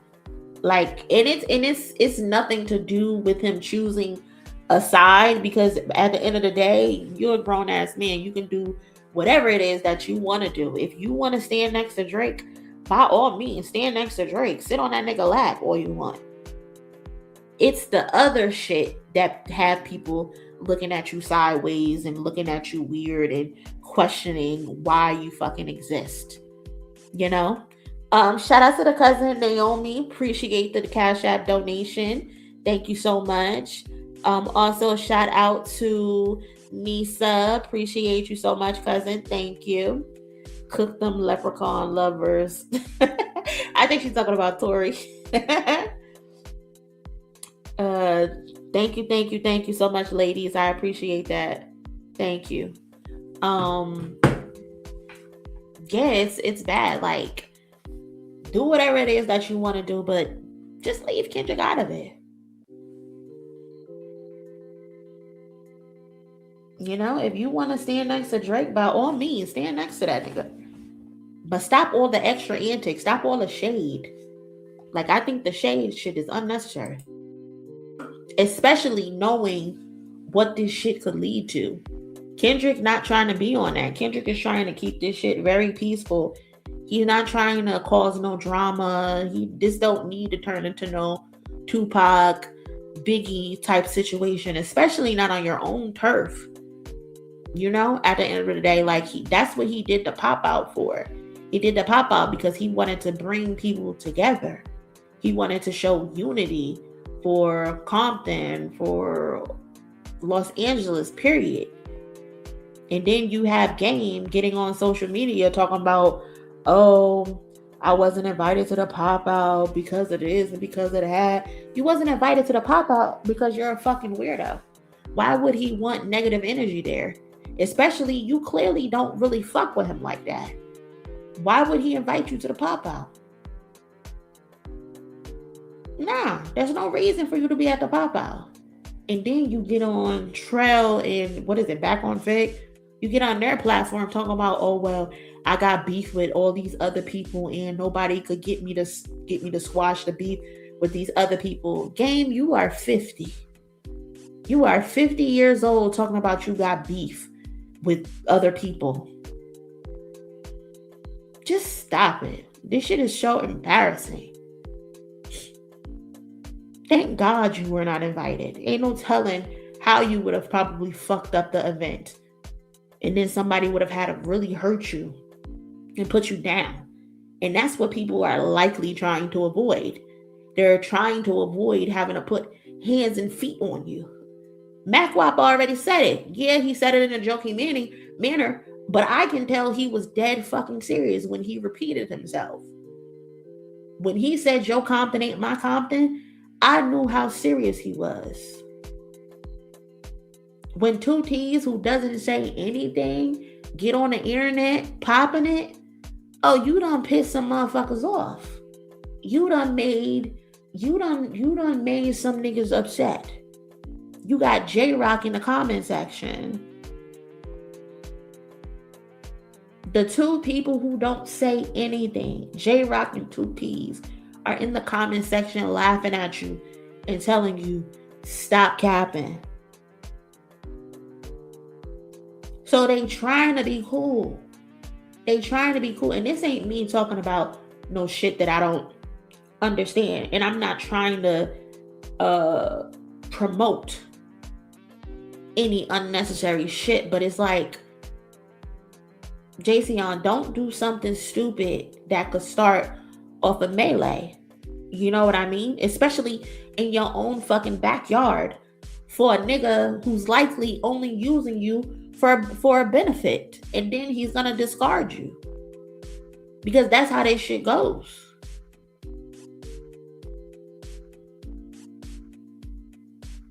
Like, just stop it. Be cool. If you want to be around that nigga, be around that nigga. But stop all the shady shit. Stop all the unnecessary shit.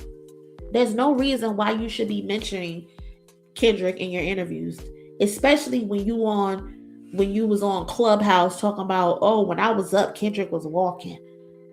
Like, that's not something positive to say. Like, there's no way you can spin that for me.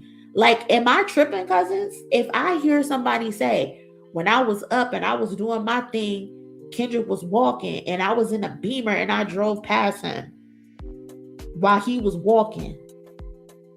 Like, what is the positive in that? What is the positive in you getting on a Clubhouse space and saying that to people? That sounds like some hating shit. That sounds like some, I've been here, I done did this before you type shit. And he said this repeatedly. Then you get on the internet telling us, oh, I was the one who told him to drop the K-Dot name. That ain't no good name. Go with your real name.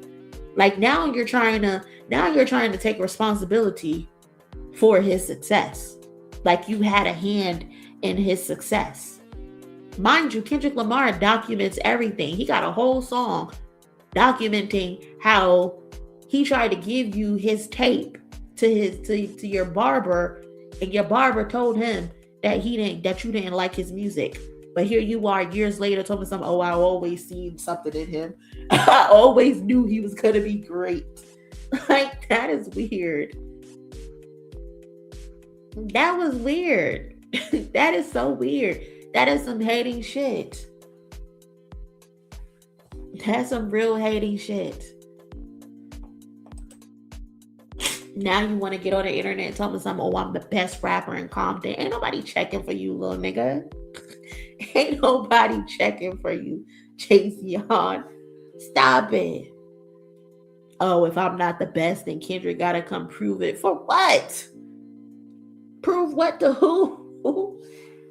Prove what to who? You are not worth anything. You trying to use me for clout. Why you ain't using Drake for clout? Why you not talking about Drake on your mixtapes? Drake didn't even post your mixtapes. He posted that other dude, that geek person or whatever his name is. He posted him. Oh, I guess it's because you're on his new album. Allegedly. That's what they claim.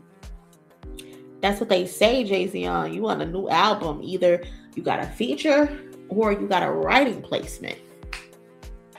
And we're going to be able to tell. So you better make it good. You better make it good.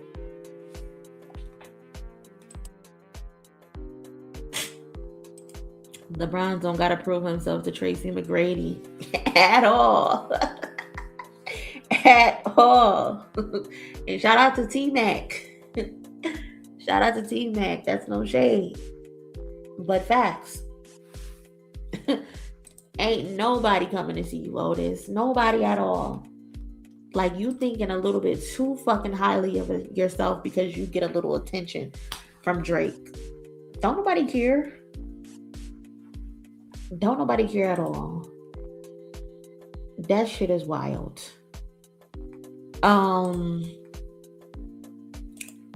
These dudes just want to use Kendrick for a moment. I'm glad he ain't saying shit and laying low. Exactly. Game having sexual dreams about Kendrick too. I hope not. The Game is weird though. Y'all remember when Nipsey Hussle died and he was posting Nipsey as if him and Nipsey had like a real close relationship? It was to the point that the Game started getting his braids like how Nipsey used to get his braids. Like, Jay-Z has a real problem. Like, he's not mentally all the way there at all. Like, that shit grossed me out. Nipsey died and here you go acting like y'all was the best of friends. Y'all was not the best of friends, nigga. Y'all were not. And then you cosplaying him, getting your hair braided like his. Like, that shit was strange. That shit creeped me out. Dickhead behavior. The Game also posted a fake photo with Pac. Like, oh my God, I can't. I remember he did that, trying to pretend like him and Pac were in the picture together. It was a Photoshop picture. The Game is a weirdo. The Game also posted a photo of his butt bigger. Like, his butt was edited. Like, that's how weird he is. Like, he does the strangest things and think people aren't gonna notice. Somebody said him and Drake getting matching BBLs. Y'all are crazy. Y'all are crazy. Again, that is crazy. Like, he literally photoshopped his butt. Let me see if I can Google that. Hold on. The Game Photoshop butt. Let me see. Hold on, y'all. Because that shit was hilarious. Because who would do that?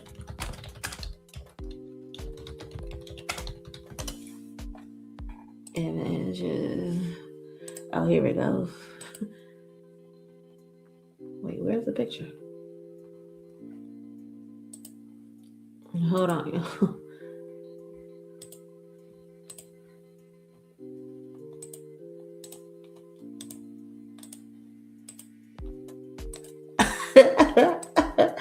Remember when he did this, y'all? Why would he do that? Why would he do that? Why would he do that? Nigga photoshopped his butt.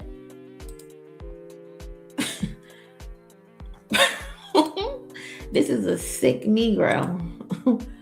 This is a sick Negro, bro. What made you say, I'm gonna Photoshop this ass? They gonna love this. They gonna love this. Like, the first picture was fine. You did not have to do the rest. It's an advertisement, okay? It surely was. It surely was. The Game.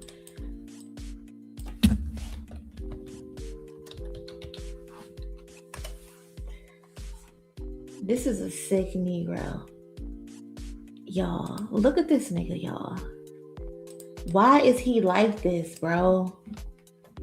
Why would he go? We all know Nipsey had the prolific tattoo on his face. Why the hell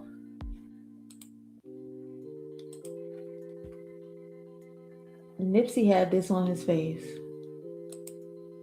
Hold on. Nipsey had this on his face. Why the fuck would the game go get it tattooed on his face? This nigga is crazy. This nigga is nuts. Like, be yourself, JCR. Be yourself. You want to be another nigga so fucking bad.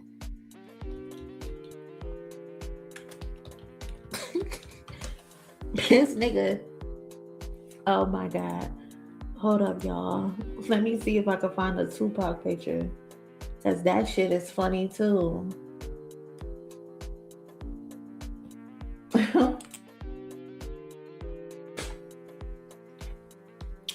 If you haven't already, cousins, please do me a favor and smash that like button for me. I would appreciate that. We're trying to get to over 200 likes at least. Where's the picture? Hold on. Oh no, what's that? Oh, let me zoom in. Hold on. Because somebody found the real picture of it.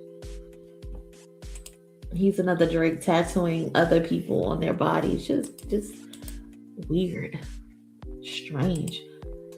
When trying to stay relevant goes wrong, him and Drake got imposter syndrome. That's the perfect way to put it. Imposter syndrome.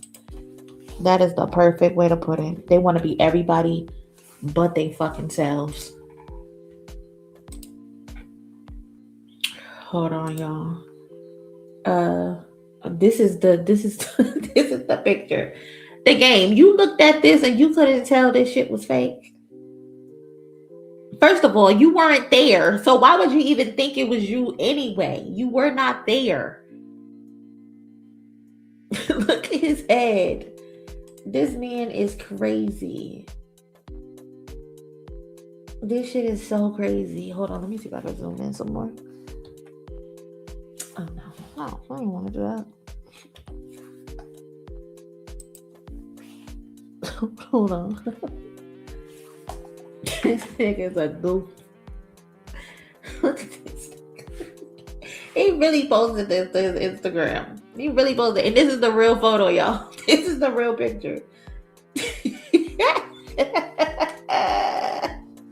This is the real picture. I can't believe JC on photoshopped this white man and put his head on that white man's body. Why would he do that? This shit is crazy. JC on needs help, bro. He needs serious help. I can't. Hold on, let me see what else I can find. Cause that nigga is crazy. I don't know why he would do that, y'all. But he did that shit. He definitely did that shit. There was a video on him. You know what? I'm about to watch this video. Capper. The game Capper. The game Capper. Moxie approved. Shout out to Moxie. I'm about to play this video because this shit is funny. The game, the biggest cap story in Compton. When everybody knew the game was capping. The game, he capped himself out of the Super Bowl. Hold on, which one? Let's watch this one. Hold on. Has been a part of West Coast hip hop since the art form was introduced to the region. Out of the platoons of flag-waving MCs and artists from Compton, California would make his way to Can y'all hear that? To become a vital part of the 2000s era, touching everything from the mixtape market to the Billboard charts. But what happens when one creates a terrifying image of himself that he is forced to continuously uphold, but ultimately is befuddled with memories of epic slip-ups, failed check-ins, not to walk up to somebody in the club and do it. I'm saying I heard plenty of times people ran from memorabilia fraud, and odd insecurity. Seeking attention so bad it would cost him his legacy. Rapper, how is the game the biggest rapper in the world? And give him a new one. I don't want to be a part of hip hop no more. Game's credibility. I don't want to be a part of hip hop no more. What is wrong with him? Oh my God. Shout out to Moxie Approved. I added his link to his channel in the comment section. But let's watch this just for shits and giggles because why not? As people ran from memorabilia fraud and odd insecurities. Thank you, Cubby Bear. The game let P. Diddy take him shopping. He did. He did. Seeking attention so bad it would cost him his legacy. Rapper, how is the game the biggest rapper in the world? And give him a new one. I don't want to be a part of hip hop no more. Game's credibility is in question because it seems he might be exaggerating on a lot of stories. Now, this is the story of one of the West Coast's biggest artists who would position himself as the holder of the L crown for years. You used to be a Crip, now you're a Blood. But consistently fumbled his spot. Look at Meek Mill's name in this photo, the screenshot that the game tweeted out. Placing himself as one of the kings on the Mount Rushmore of cap. Unlike him, he's a scrub. He doesn't have a car. This is the game. The game is crazy. Jason Taylor. Before we get started, if you can, please do me a favor, smash the like button again. Appreciate it. Thank you. Taylor, born in Compton, California in 1979, would become a beacon of light for the LA rap scene after finding his way from the mixtape market under JT, the bigger figure. The hungry MC would first try his hand with Death Row, even pulling up on Death Row artist Eastwood and trying to flow at a burial.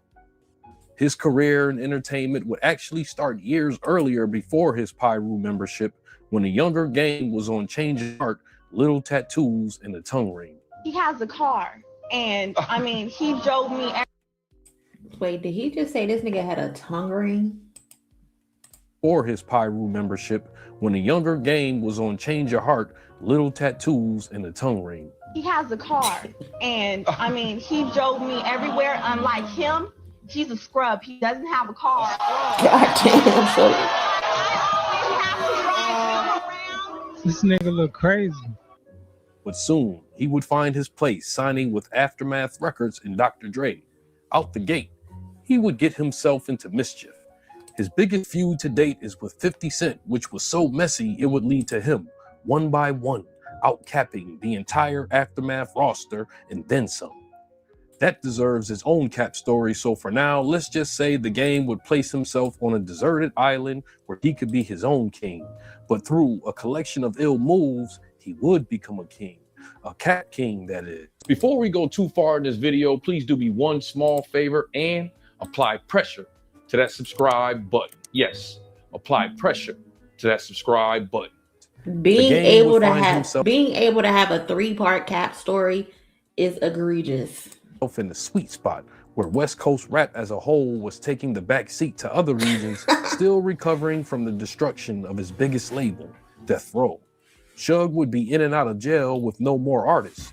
Snoop had calmed down and Dr. Dre was putting everything in the aftermath, a situation Game talked himself out of. He will become his own gatekeeper of some sorts. He did a more than exceptional job striking fair with any entertainer unfamiliar with the LA region, more than likely exchanging security for artists in exchange for money and features. This even escalated to where he was handing out flags to other artists not from LA, but looking to claim membership in well-known gangs. Handing out flags is crazy. Lil Wayne would be one of the first mainstream rappers to claim a blood set without being put on. And then you see dudes like Wayne throws up blood all day, whatever, like a lot of artists do. And like what, obviously that's the video of when Wayne invaded and like 40 Block was running up the product up now. Yeah, so like I got an opinion about it. I feel like it's frozen. Right. Straight up. Like you wasn't thrown to this shit. You wasn't courted on. You ain't going to the back of the building to fight. You know what I'm saying? Your homies can get put on. Right. You not from the county. Right. Now, only are not from the county. You may, you know what I'm saying, press a line and and put in work, not necessarily. I never understood people who buy their way into gangs, like Lil Wayne, like Chris Brown. They all pledged blood chapter. They weren't actually real bloods. Like, and then y'all be waiting until y'all get to a certain age to be wanting to become bloods and crips and shit. Like, who waits until they're 40 to become a blood or to become a crip? That shit is just so stupid. And all you're doing is essentially paying for protection when you can just go buy security. Like, what is the point? And then you're paying them. You're paying monthly installments and payments. Like, you fucking goofy. Kill nobody, but you know what I'm saying, put you on the line. These moves will put him at odds with fellow LA artists who weren't that enthusiastic to respect these newfound members, regardless of what the Cap of Compton sold to them. Lil Wayne will become a target anytime he touched ground and did business in LA, once getting bombarded by a pack of Crips with the likes of 40 Glock and Spider Loc. And these niggas start banging when they get older, nigga. That's it. Yeah, most members get put on in high school or before that. Some of these niggas is just born into that shit. 13-year-old nigga. Just turned 13, nigga. 40 Glock's antics would not go unpunished. Industry opportunities would be just as lucrative as cash in certain situations, and the gang would be quick to use this as an opportunity. A lot of them not even getting jumped Catch in. 40 Glock at a private party where 40 would be jumped, and then the gang would film the encounter as if it was a one-on-one. I went to this pool party. Hold on, let me go back. 40 Glock's antics would not go unpunished. Industry opportunities would be just as lucrative as cash in certain situations, and the gang would be quick to use this as an opportunity. Catching 40 Glock at a private party where 40 would be jumped, and then the gang would film the encounter as if it was a one-on-one. I went to this pool party, and when I got there, 40 Glock was there. And I said, I looked around, and I said, well, this is my friends. This nigga got a lion face. Like, just look at his face. Everything about him looks like he's just lying. Like, there's not a truthful bone in this nigga's body. House. I don't want to, mess up the pool party. I don't want to scare anybody. I don't want to make any quick moves. And he seen me. And I'm thinking, like, I don't know this guy. I'm thinking, like, this is 40 Glock. This is a tough guy. Like, it's about to be a real battle in here because this is 40 Glock. This is the guy. Like, this is... if you look at the tape, the niggas jumped me for like about 20 minutes. They jumped me like 5 times. So, he got up and I did my thing. And, that last right hook sent him into a tree. And that was the end of 40 Glock in his career. This would forever tarnish 40 Glock's career, where he would venture on to file a civil suit against the gang, becoming a precursor of the future. I'm in that red rose white ceiling. Red rose white ceiling. I'm in that red rose Nobody, white no ceiling. casket, just blood spilling. Red rose white ceiling. Red rose white ceiling. Red rose white ceiling. Like, is that the only that's the only rap he's ever written or something? I don't know. Like, why are you rinse, wash, and repeating that red rose white ceiling? Like, that's the only thing you got on your mind? The Cap of Compton, or excuse me, the Bap of Bompton's Pyru investment, Little Weezy, would get him in multiple skirmishes. He would proceed to jump her off the roof and interject in a back and forth with the Rat of Cap, Young Thug. After the latter had an ongoing beef with Tunchi. Hollywood, he's just been Hollywood, nigga. You know the nigga. Sign this fuck. Anybody fuck you wanna fuck on me? I will fuck Thug up on Pyru. What's up, nigga? Now come to California, bro. Do that. You too grown for this. You are too grown. California and say fuck. I'm a doing nigga like being 40 Glock. And if a nigga a problem, I mean go get his ass. The rapper Cap wouldn't waste a second going on Instagram issuing warnings that included a Young Thug looks crazy. He looks crazy. He's still funny looking, but he looked much better these days. But whoa, he was skinny and funny looking. Flashback of a once rumor that gained steam about Game being a stripper. His stepfather would confess that Game's mother owned a strip club where the Game was paid $1,000 a week to twerk. Wait, what? He was twerking for his mama? His mama put him on a hoe stroll? What the fuck, Mom? You are a terrible mother. You got your own son shaking dick on a stripper pole? That is so gross. What? Not your mama, your pimp. Stripper. His stepfather would confess that Game's mother owned a strip club where the Game was paid $1,000 a week to twerk. Fill out an application and get a job, but hey, if they look good, they've been working out, we put them on, man. We get them, we get them $1,000 a week dancing. Jayceon danced there maybe twice, and 50 Cent will not let him forget it. And somehow, somebody got pictures of him dancing pole in that club with his G-string on, and boy. For some reason besides me, he was suddenly tweaked. Nah, he was Diamond in Players Club before Lisa Ray. That's crazy. And 50 Cent will not let him forget it. And No, somehow, Unc. somebody got pictures. Unc, I ain't know that. I ain't know he was a midnight ballerina. I had no idea. Jayceon was running around the club in pleasers. Pictures of him dancing in that club with his G-string on, and boy. For some reason besides me, he was suddenly tweaked TMZ that it was all cap. See, you used to be a Crip, now you're blood.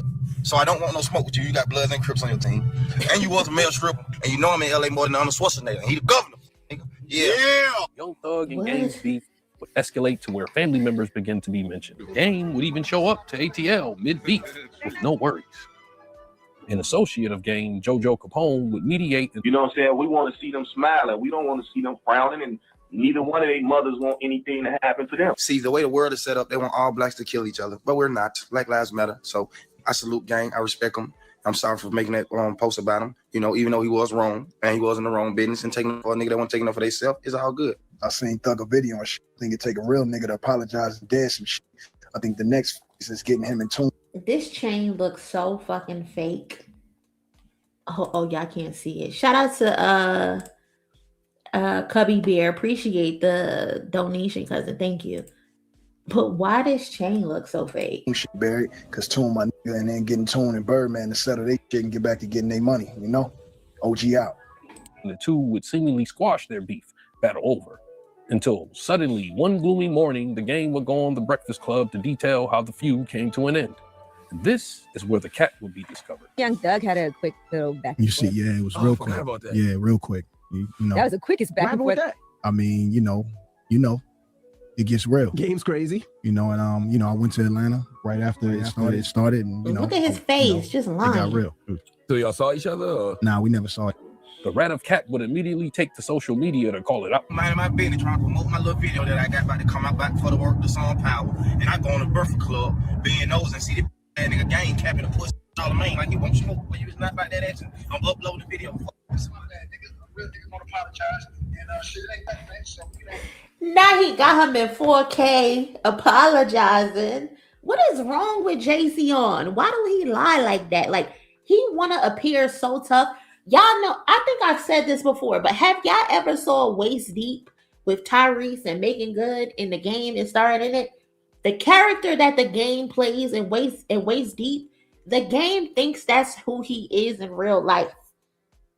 But Game, you have to realize, if you think you that character in real life, that nigga died in the movie. Okay?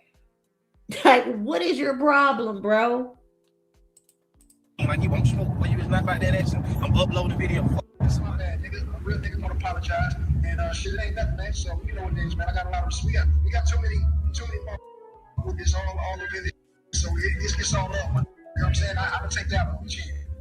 I just seen your little video, your whole ass paint your nails like a fucking girl. You call your nigga. The audacity to be talking about a nigga paint their nails, and who ass you been eating lately? That nigga paint his nails too. Hey, and you a whole ass nigga. You fucking around niggas drive by that nail shop and like that motherfucker. Whack 100, the Game's manager, recently would go on stream with Pee Wee Roscoe, which would also receive a response that the exact opposite of what we were told. Shit, I know I caught with Game when y'all dissed this slime. I caught you at Lennox Mall. Yeah, man. So we ain't gonna stand. Hey, man. Let's go, Roscoe. Why is he in the middle of it? Like, these dudes really be calling this weirdo to mediate they bullshit over the internet. What is happening? What happened? Wait, hold on. Wait, Roscoe. You know, listen, Roscoe. You know what's up with Roscoe, what happened at the mall? Ain't no nigga supposed to be talking. I told you when Game in my DM, when Game called Slime Gay, you the same bitch and you got caught at the mall when y'all walked outside. Oh no, I apologize. I got receipts. This wouldn't be the first time Game's confrontation would have an ambidextrous ending, because the next one would raise eyebrows. The bullying would have to take a back seat when he would have a confrontation with one of the biggest demons in the game, just making his way around the industry, Lil Durk. It was something happened in the studio between me and Tiger. Right. You know what I'm saying? It ain't supposed to escalate. Right. It did. So it is what it is. Man. This would transpire because the little homie Tiger had an ongoing dispute over a woman, which he decided to take to wax with Lil Durk. Who the fuck is Lil Durk? I dust you like Ashton Burp. Your flow whack, my flow crack. Got my floors, your flow's crack. Papa Willie and NYC, I got 30 on my nigga fleet. Heard Tiger sneak dissing on me, telling thought bitches I'm not right. Tiger only got one name, but that nigga ain't got one strike. Instead of handling on his own, Tiger would tell the big homie to play his position. But yeah, man, I pretty much hold myself in this capacity where I'm like, what does Day Beef have to do with you? He always inserted him shit into somebody else's business. Like, this ain't got nothing to do with you. Position. But again, man, I pretty much hold myself in this capacity where I'm like, anything taking shots at the West Coast, like I'm a live and die for. So Game would get himself in. The audacity. Did y'all hear what he just said? The audacity. And I pretty much hold myself in this capacity where I'm like, anything taking shots at the West Coast, like I'm a live and die for. So anything taking shots at the West Coast, I'm gonna live and die for it. So what happened? Not that anybody needs you to stand on their side, but what happened? What changed? All of a sudden, you not on the West Coast side? You hating ass bitch. You hating ass bitch. Game would get himself involved in a brief exchange of bars with a guy he didn't even know. Tiger hit me. He was like, I want you on the song, man. And I'm beefing with, Lil Durk. I'm like, I don't even know who Lil Durk is. So I did my research and then I did my verse and then Tiger hit me like Dirk this. Dirk and whiskey, Dirk who, nigga? Never heard of these niggas. Some of the nerve of these niggas don't make me put on burgundy. Nigga, let the AK serving these niggas. Every time a nigga rap beef get clapped up in a couple weeks. I comments in a couple tweets. Location on, we can go and meet. Headshot, I'm out of town. I'm in Philadelphia with my nigga me. Tiger phased out of it. Then it was just me and Durk beefing. Durk response would be playful. Not even a flinch, dealing with the Bapper Bompton, trolling and all. Game, this is you can plot back, leaving that alone. Any female you looking at that you want to say hello to? What Tiffany Fox? No, Game one. I don't even know that guy. I just know him from this show. That's how I know him. The difference between Durk and the others is he would have no reluctance of visiting the LA area to party. Tiger, being conveniently out of town, would call the big homie. Game would go right to Durk's location. The moment he found his mark was captured on camera. On that.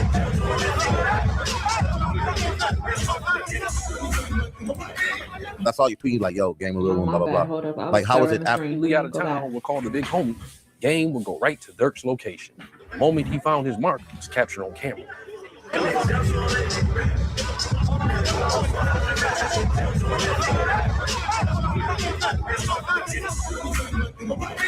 That's all you tweet, like, yo, Game a real one, blah, blah, blah.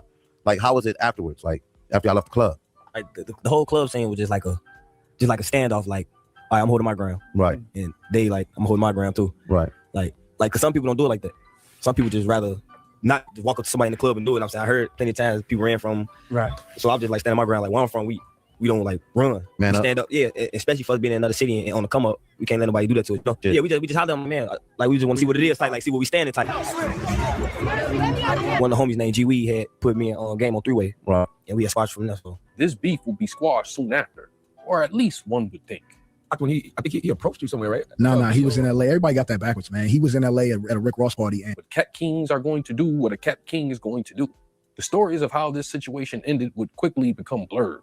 And we found him. We went to him, and I saw Durk, and he was a little guy, man. And, yeah, and he was cool, man. So it just went away, man. Right. Yeah, and most of the times, like, when I see dudes in real life, physically, it's just not. Game is 6'3", 6'4". It's unmatched. You're not gonna push him around. Now, obviously, Lil Durk wasn't with it, right? I mean, listen, he commented on Twitter. He said he found me. I'm like, what the?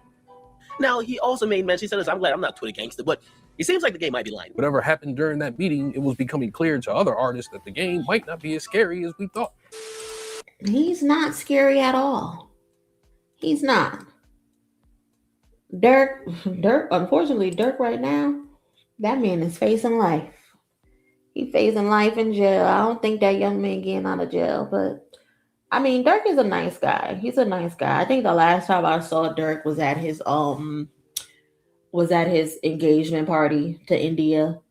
I haven't seen her in a while, but there was a nice couple. They were a nice couple. It's unfortunate that what their situation is, but you know, karma's a bitch. When you do dirt, that shit eventually comes back to you, unfortunately. So, God bless his children. God bless his family. My interactions with Dirk have always been kind, and his fiance is a nice young girl. So, but the game, you weird, because this wasn't even your fight. Why are you involved in this? Wasn't with it, right? I mean, listen, he commented on Twitter. He said he found me. What the? Now, he also made mention, he said, I'm glad I'm not a Twitter gangster, but it seems like the game might be lying. Whatever happened during that meeting, it was becoming clear to other artists that the game might not be as scary as we thought. Yeah, that's my... I'm gonna shoot you some topics. Yeah. You freestyle? It's my family, but not my family, but my family. Power 106, your first topic is the Black Mamba, Kobe Bryant. Kobe Bryant. Yeah. Coming at Red Rose, white ceiling. I'll be in a Red Rose, white. Whatever the case, Mr. Taylor wouldn't miss a beat in his quest to be the West Coast's biggest bully. What kind of pissed me off is that I felt like I rocked with Double XL even throughout the beginning of my career. I kind of rode against the source. Even checking Double XL magazine on screen over an article he didn't agree with. One day, I seen this cover with I want to say I think it was Kendrick on it or something, or maybe Dre or Kendrick, but it was like, you know, the guy. Game, don't pretend like you don't know what the cover was. You know what the cover was. I think it was. Nigga, you know what the cover was because you was upset about the cover. Say it with your fucking chest, nigga. Even throughout the beginning of my career, I kind of rode against the source. Even checking Double XL magazine on screen over an article he didn't agree with. One day, I seen this cover with I want to say I think it was Kendrick on it or something, or maybe Dre or Kendrick, but it was like, you know, the guy that sold 10 million records was just me. I felt like whoever was writing that or edited it, you know, edited the magazine, you know, for that month and put that out. You've been coming up here, man. Oh, you know, just joking in the truck, and we was just like, man, I don't read the Double XL. We was all laughing about it, and who would you know, Double XL, I just felt that was a little disrespectful to me and my career, and you know, the relationship could go either way from here. You know, it's whatever me, man. This tactic rarely failed with naive out-of-town artists who wanted to relax in LA without no worries. But Game's bully card would take a hit when he got himself involved in the Capathon. Hold on, because he didn't show the cover. I want to see the cover that he talking about. XXL, Kendrick, Lamar, Dr. Dre. Hold on. Let me see if I can find the cover that he was mad at and he wanted to be involved in.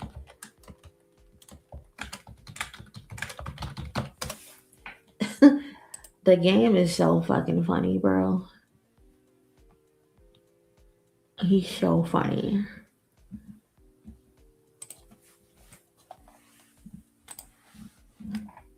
With artist Sean Kingston and fellow Cap King Meek Kingston was rushed for his chain while partying in a nightclub where both the Game and Meek were in attendance. Kingston was relieved for over $300,000 in jewelry. What happened next will be anyone's guess, as all three. Oh, this is the cover. What does it say?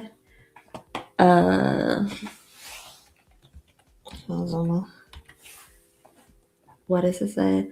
Special collection is a 15-year anniversary. Exclusive after Snoop, Eminem, and 50 Cent. Dr. Dre brings us hip hop's next big star. So, what, you wanted your name to be on the cover or something?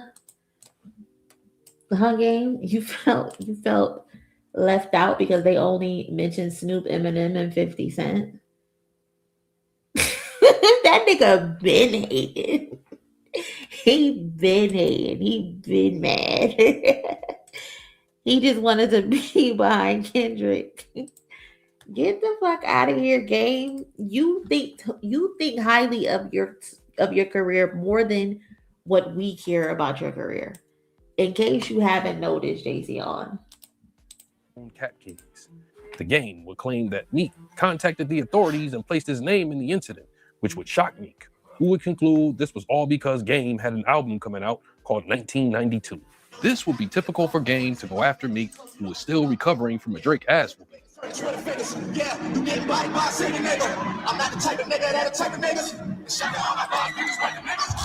Game, Meek would be easy pickings. Meek wouldn't be impressed by, in his words, the Hollywood actor. Niggas be talking all that gangster shit. Niggas actors. You heard me? And I got like, what I got on my neck? I'm on the dirt bike. I got like 450 on my neck. He would challenge the Game to pull up, in which the Game did, grabbing a Philly cheesesteak, no worries. But fooled again. The moment he posted on IG, goons descended on Mac's chicken steaks. Max is in. Because I wanted a steak, for real. The line too long.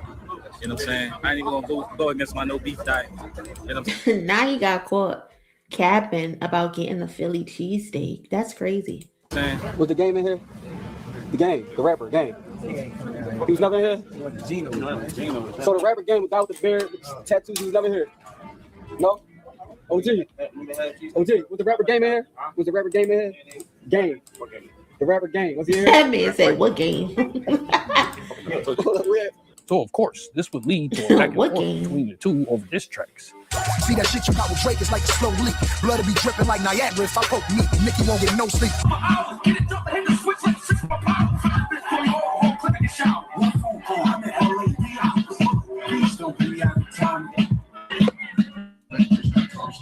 Not being Siegel got into it.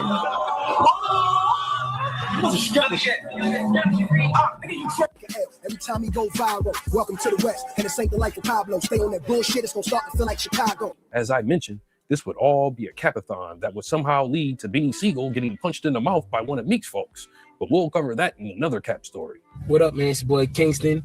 I'm just cooling, man. Trying to stay positive, work on my new album, come back with good music for my fans, man. I ain't trying to be no more media, no more drama, no nothing. Surprisingly, Kingston would not be as afraid of Game as he would hope. Meek, that's my dog. We never had no conversation about nothing. I got real OGs that'll tell you. I ain't even had no, I know the street code. I ain't never even speak to Meek when that happened. When that shit happened, Sean Kingston? And you know what I mean? Me and him left the club as equal. It was nothing. So at the end of the day, man, it ain't about nothing. Jayceon would reply in what looked like a camera audition.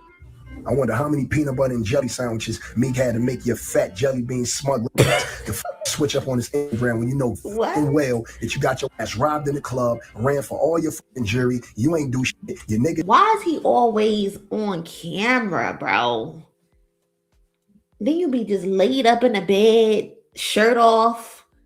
Sat there and watched you get robbed. You left the club, called my phone, said, "Gang, big bro, somebody robbed me. Can you help me get my chains back?" I told your fat that I will see what I can do. Then you got off the phone, called me back 10 minutes later talking about Meek called you and told you that I had you set up and robbed in the club. Then you sued the club, called detectives. Then you called detectives with Meek on the phone, let them speak to me, incriminating me and my entourage saying that we robbed you, nigga. They had detectives knocking on my door, nigga, my crib. You a fucking lying ass nigga. And Meek, you know you can't put hands on nobody. You a buster. You can't fight. You ain't gonna shoot shit. So stop fronting for these Instagram followers. I'm fucking you up on sight. Period. He would jump on Meek's side, claiming the Oh, Game brother. was a stripper. You the same. Your mama was a crook. You a blood. Listen, you fake ass, hoe ass nigga. You a stripper. The whole world know what you about, hoe ass. Trying to sell some albums. How the fuck you look beefing with a pop star, nigga? You know what the fuck happened in the club. Them niggas ran up, hit me in the fucking head with a bottle, nigga. They took off my jewelry. Nobody shot no fake with me. Nobody did nothing. Yeah, I'm a fat nigga. The world know I'm a fat nigga. I went platinum being a fat nigga. Fat nigga is still fucking your bitch, nigga. Anywhere, you buff ass, steroid ass nigga. Going to running Canada every day. 48 of fitness, 48 of fitness. Go take another steroid pill, you hoe ass nigga. You was wearing a thong, nigga. You can't talk to me. I ain't no rapper. I ain't gotta be no street. The world know what you is. You ain't even good in your own city. You gonna change our heart. What the fuck you talking about? You a disgrace to the blood. I fuck with real bloods, you hoe ass nigga. Fuck you. Everything you claim for, hoe ass nigga. You 43 years old, still. They both sound so stupid. They having a loser off. What is happening? Oh my God. Both of them need to get the fuck out of here, bro. They going corny for corny. Oh my God. Try to do music, bitch. You 38 and you still rapping. This situation would end in embarrassment for Mr. Taylor when authorities would state that the Game was never a suspect in the case, calling cap on the entire story. As you can see here, the game shows a picture, and I want you guys to pay attention to what I'm saying and pay attention to this picture. And this is the Game calling out Meek. Doing a deep dive on the game screenshot shared by the loves game some the night he Photoshop. claimed Meek snitched, the image seemed Photoshopped. I want you guys to take a look at this right here. No bullshit, Diamond. I ain't never heard Sean Kingston curse like that. He cuss real good. Ain't never. All I know is Sean Kingston is your way too beautiful, girl. That's the Sean Kingston I know.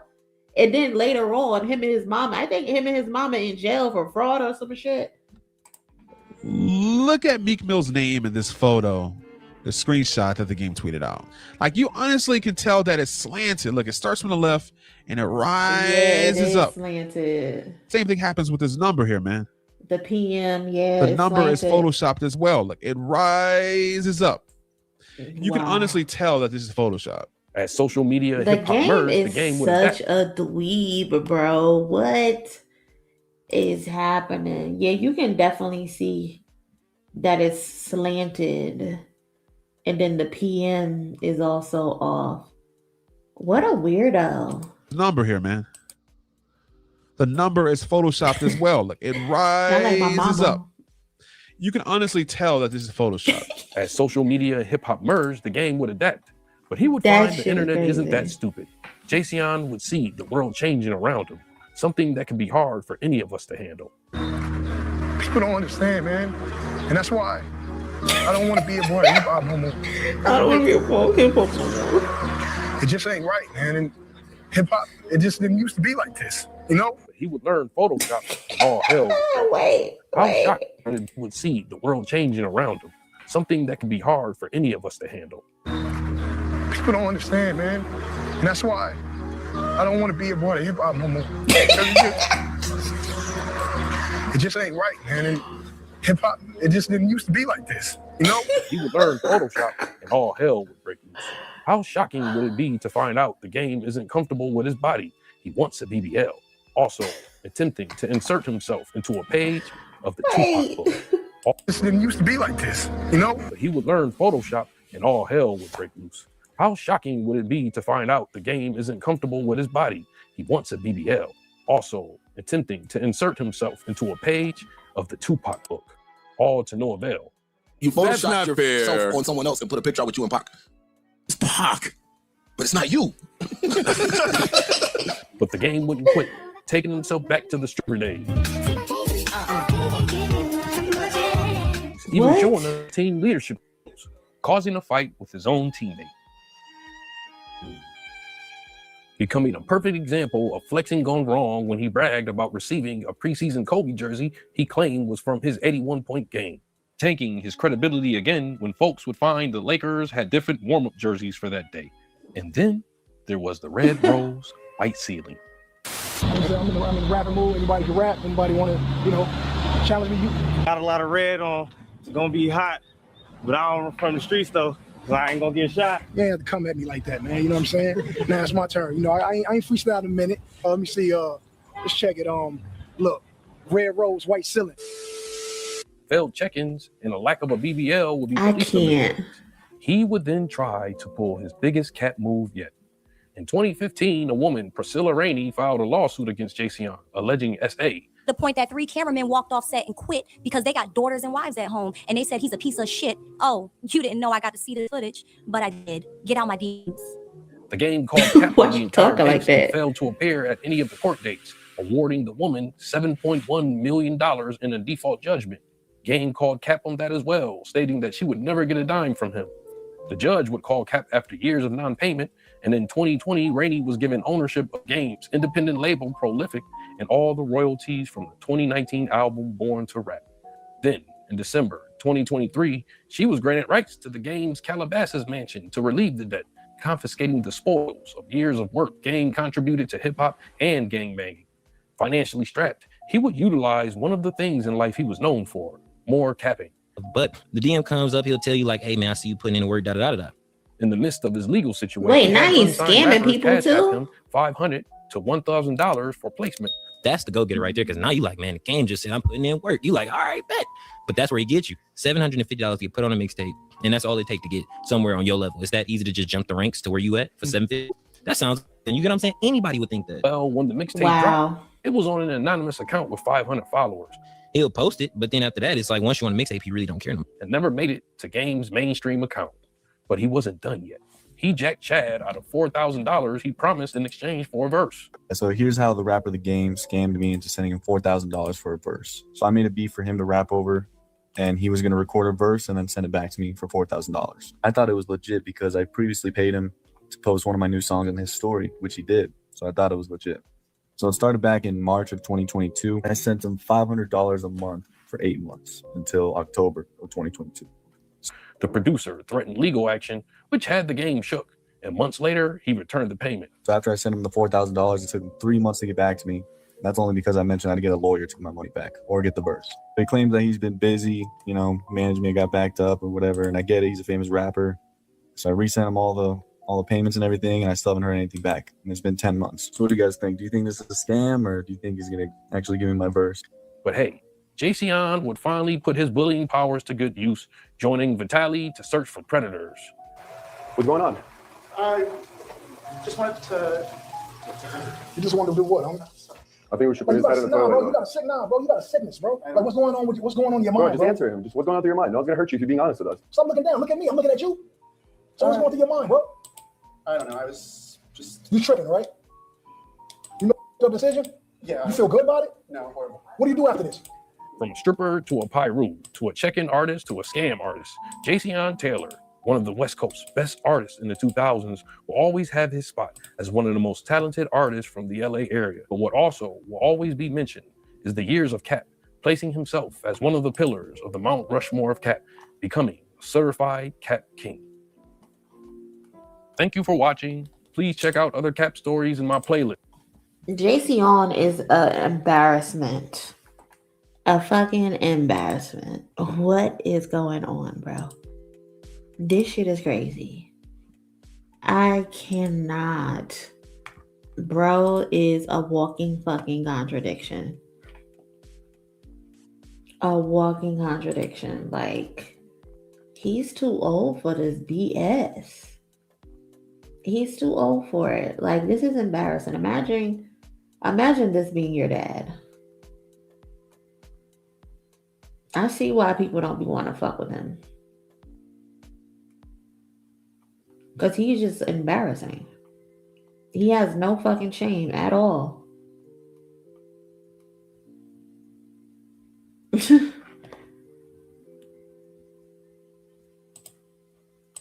Certified Weenie Hut Jr. employee. The Mount Rushmore of Cap is hilarious. Where is that? Hold on. Let me see.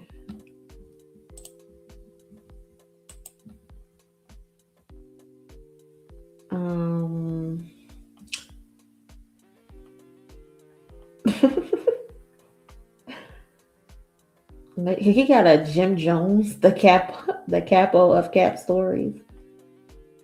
I'm crying. This is a whole series.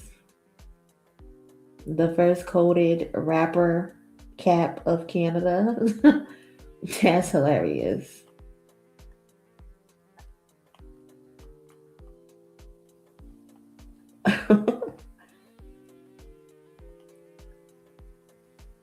What? The pic of Snoop with the Pinocchio nose is sending me straight to hell. And Game is Helga of Hagen Arnold. That's funny. That's hilarious. Hold on.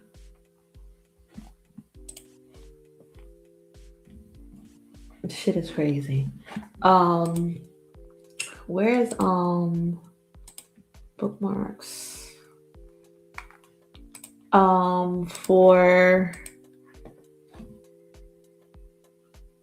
Tupac, for Smooth, I know Smooth had asked if I could mention Tupac's family suing for wrongful death.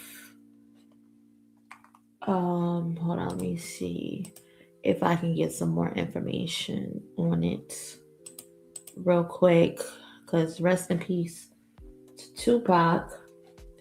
but his family is currently suing Keefe D, I believe, in a wrongful death lawsuit. They filed the other day in connection to his 1996 murder. According to the reports, Tupac's stepbrother Mopreme is the one who got the things initiated. He filed a suit on behalf of the estate targeting Keefe D, the only person ever charged in connection with Tupac's killing. The lawsuit also names additional unidentified individuals as Jane Doe. I think I did read somewhere that Jane Doe, one of the Jane Does, might be Diddy. They did mention 50 Cent's documentary on Diddy, arguing the killing involved a broader conspiracy beyond Keefe D, even though no one else has been officially charged. And I think Keefe D currently has a criminal case that's still unfolding in regards to Tupac. So, but the family is now pushing for civil accountability alongside the ongoing criminal proceedings. So, I hope this shit works out, and I hope that Tupac can officially get justice someday. He deserves justice. Biggie as well. Biggie also deserves justice. But as far as Tupac goes, I think Keefe D wrote like a whole book chronicling his involvement, or whether it's him doing it or knowing who did it. I think he wrote a whole book on it. And I think that should be able to be used in court. I think his lawyers were trying to get that shit thrown out. But no, that should be able to be used in court. You want to be in these interviews bragging about your involvement, possibly being the one to orchestrate or take Tupac's life. You gotta eat that. You gotta eat that. Don't get in this court telling some you old and you want to just live out the rest of your life with your family. Tupac didn't get a chance to grow old. Tupac didn't get a chance to create his own family.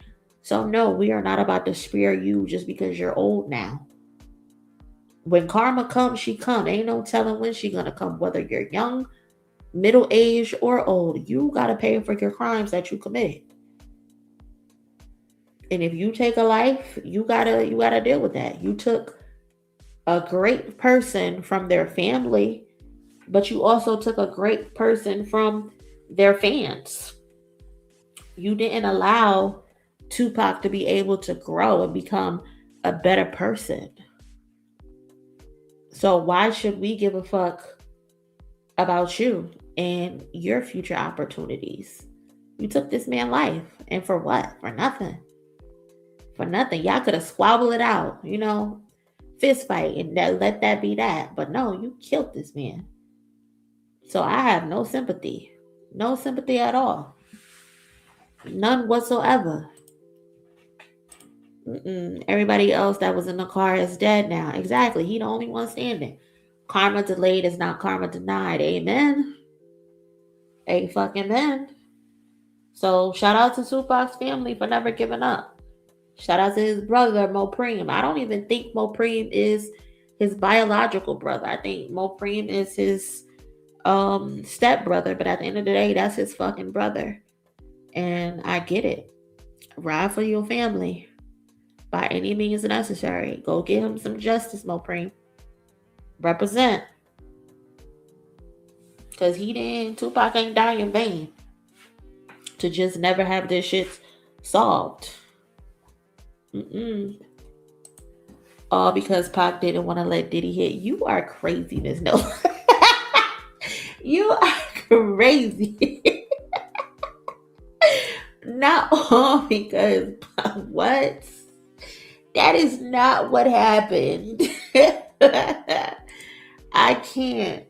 I'm pretty. You know what? I'm pretty sure Diddy probably was attracted to Pac. I'm pretty sure he probably was. Probably wanted to be next to that nigga for whatever reason. What the hell is this? Mute up. Mute up. I didn't ask for that.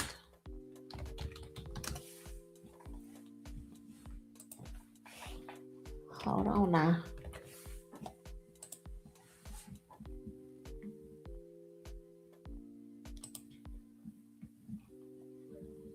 No.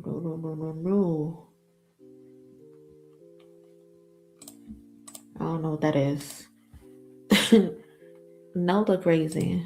I just hope they add more years to Buff's sentence if they find Keefe guilty. 2 birds, 1 stone. Yeah, they gotta. Keefe need to come out and say it. He need to come out and say it that he was paid to commit this crime, and he needs to tell who paid him. Everybody know it was Diddy, allegedly. That's what the story is. He was after Pac died. That's when Diddy and Biggie became Versace hotties. Yeah, they isn't the Juicy video a remake of Pac's video? I forgot which song it was, but the video where Pac has like the pool party, I forgot what song that is. Is it I Get Around? I think it is, because his video came out first, and then Biggie video, I think it's Juicy, came out, and it's literally a carbon copy. It's the same music video. It looks the same almost. They said Diddy was obsessed with Pac. I could imagine. I could fucking imagine.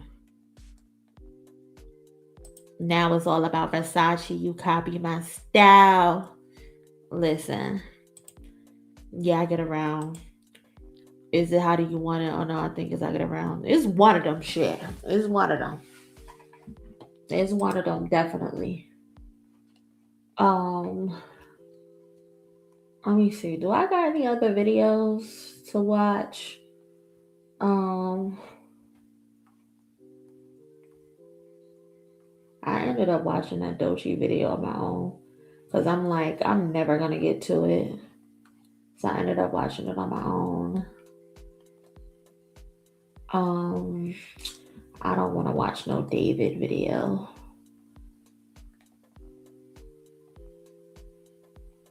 At all.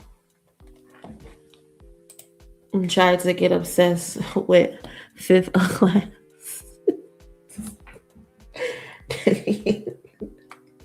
They didn't even call him ugly. She called him Ugg.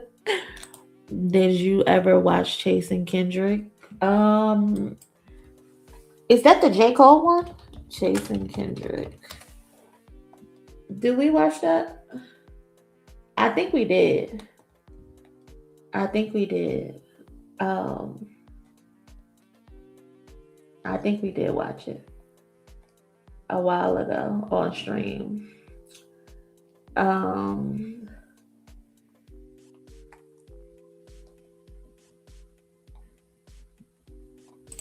You know what? Let's Mic Drop TV. Is this AI channel? I don't know if I want to watch no AI channel.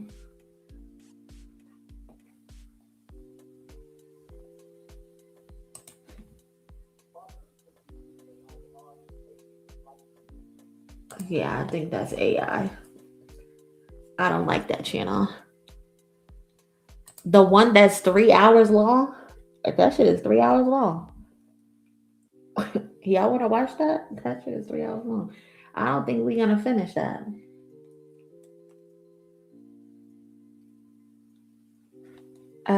Oh, you know what video I did want to watch? The Kendrick 1 video. I still haven't watched that. This is the video I didn't watch. I think I want to watch that one. Have y'all seen that video? Kendrick 1? It's by Vakuro, I think. Is this a good video? It has a lot of views on it. Got almost 500,000 views. Yeah, that mic drop channel is definitely AI. I don't watch that channel. I can't get into that. We could split it into 3 streams. That's funny. We could. We definitely could. This one is only 32 minutes. Let's watch this one because I still haven't watched this one. If y'all want to hang around and watch it with me, cool. If not, enjoy the rest of y'all night. Appreciate y'all pulling up. Smash the like button on the way out. Love y'all, love y'all, love y'all. But I think this is a good video to watch. Let's watch this one. It's God's side and the other side. Cat William opened the fucking portal, bro. And that shit ain't been closed yet. We have been living in craziness ever since. It's God's side and the other side.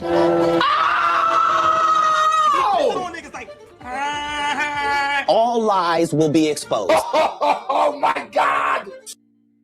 What I love about this is that this shit is all documented. Even though they try to rewrite history and they try to tell us one thing, like I think I saw today somewhere, someone retweeted it on my timeline because I got academics and all of them stupid pages blocked, but somebody retweeted it on my page. I think it was Charles Brown, and he was commenting on how academics was saying how we didn't give the Heart Part 6 a real chance. And I just laugh because why would we give a record like the Heart Part 6 a chance? Like, have you heard the Heart Part 6? Have you heard the things that are being said in the Heart Part 6? He's on that song on the defense mode the entire time, talking about I never look twice at no teenager or whatever the fuck he is. That's a lie. We got you on 4K. Well, they're probably lower quality than that. But we got you on candid camera kissing a 17-year-old. What do you mean you never looked twice at no teenager? You looked at her once and you locked eyes on her. You locked eyes on her. Talking about why you so thick? Why your breast feel like that up against my chest? After she told you she was 17 years old and you were like 24 or some shit. You on that song mentioning Millie Bobby Brown when nobody had ever brought her up.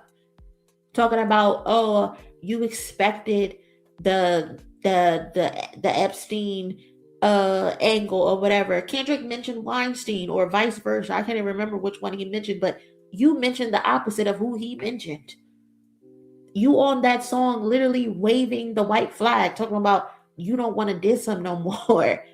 You know he got like 10 songs that he's gonna drop. You'll see him later. He's literally waving the white flag on that record. What are we supposed to give a chance? He gave up. What are we supposed to give a chance, academics? And you of all people trying to pretend that Not Like Us wasn't what it was when you were on camera dancing and shaking ass to Not Like Us. Not Like Us was your most streamed song, I think, 2 years in a row. So stop it. Just stop it. Stop trying to rewrite history. And that's what they pretending, and that's what they keep trying to do. But I love the fact that all of this shit is well documented. We can always go back to this and get the truth. We can always go back and see the proof. I love that video, Days Before Euphoria, when it documents all the media people, all the streamers, all the YouTubers, all the blogs and websites, and how they were acting before Kendrick Lamar finally responded.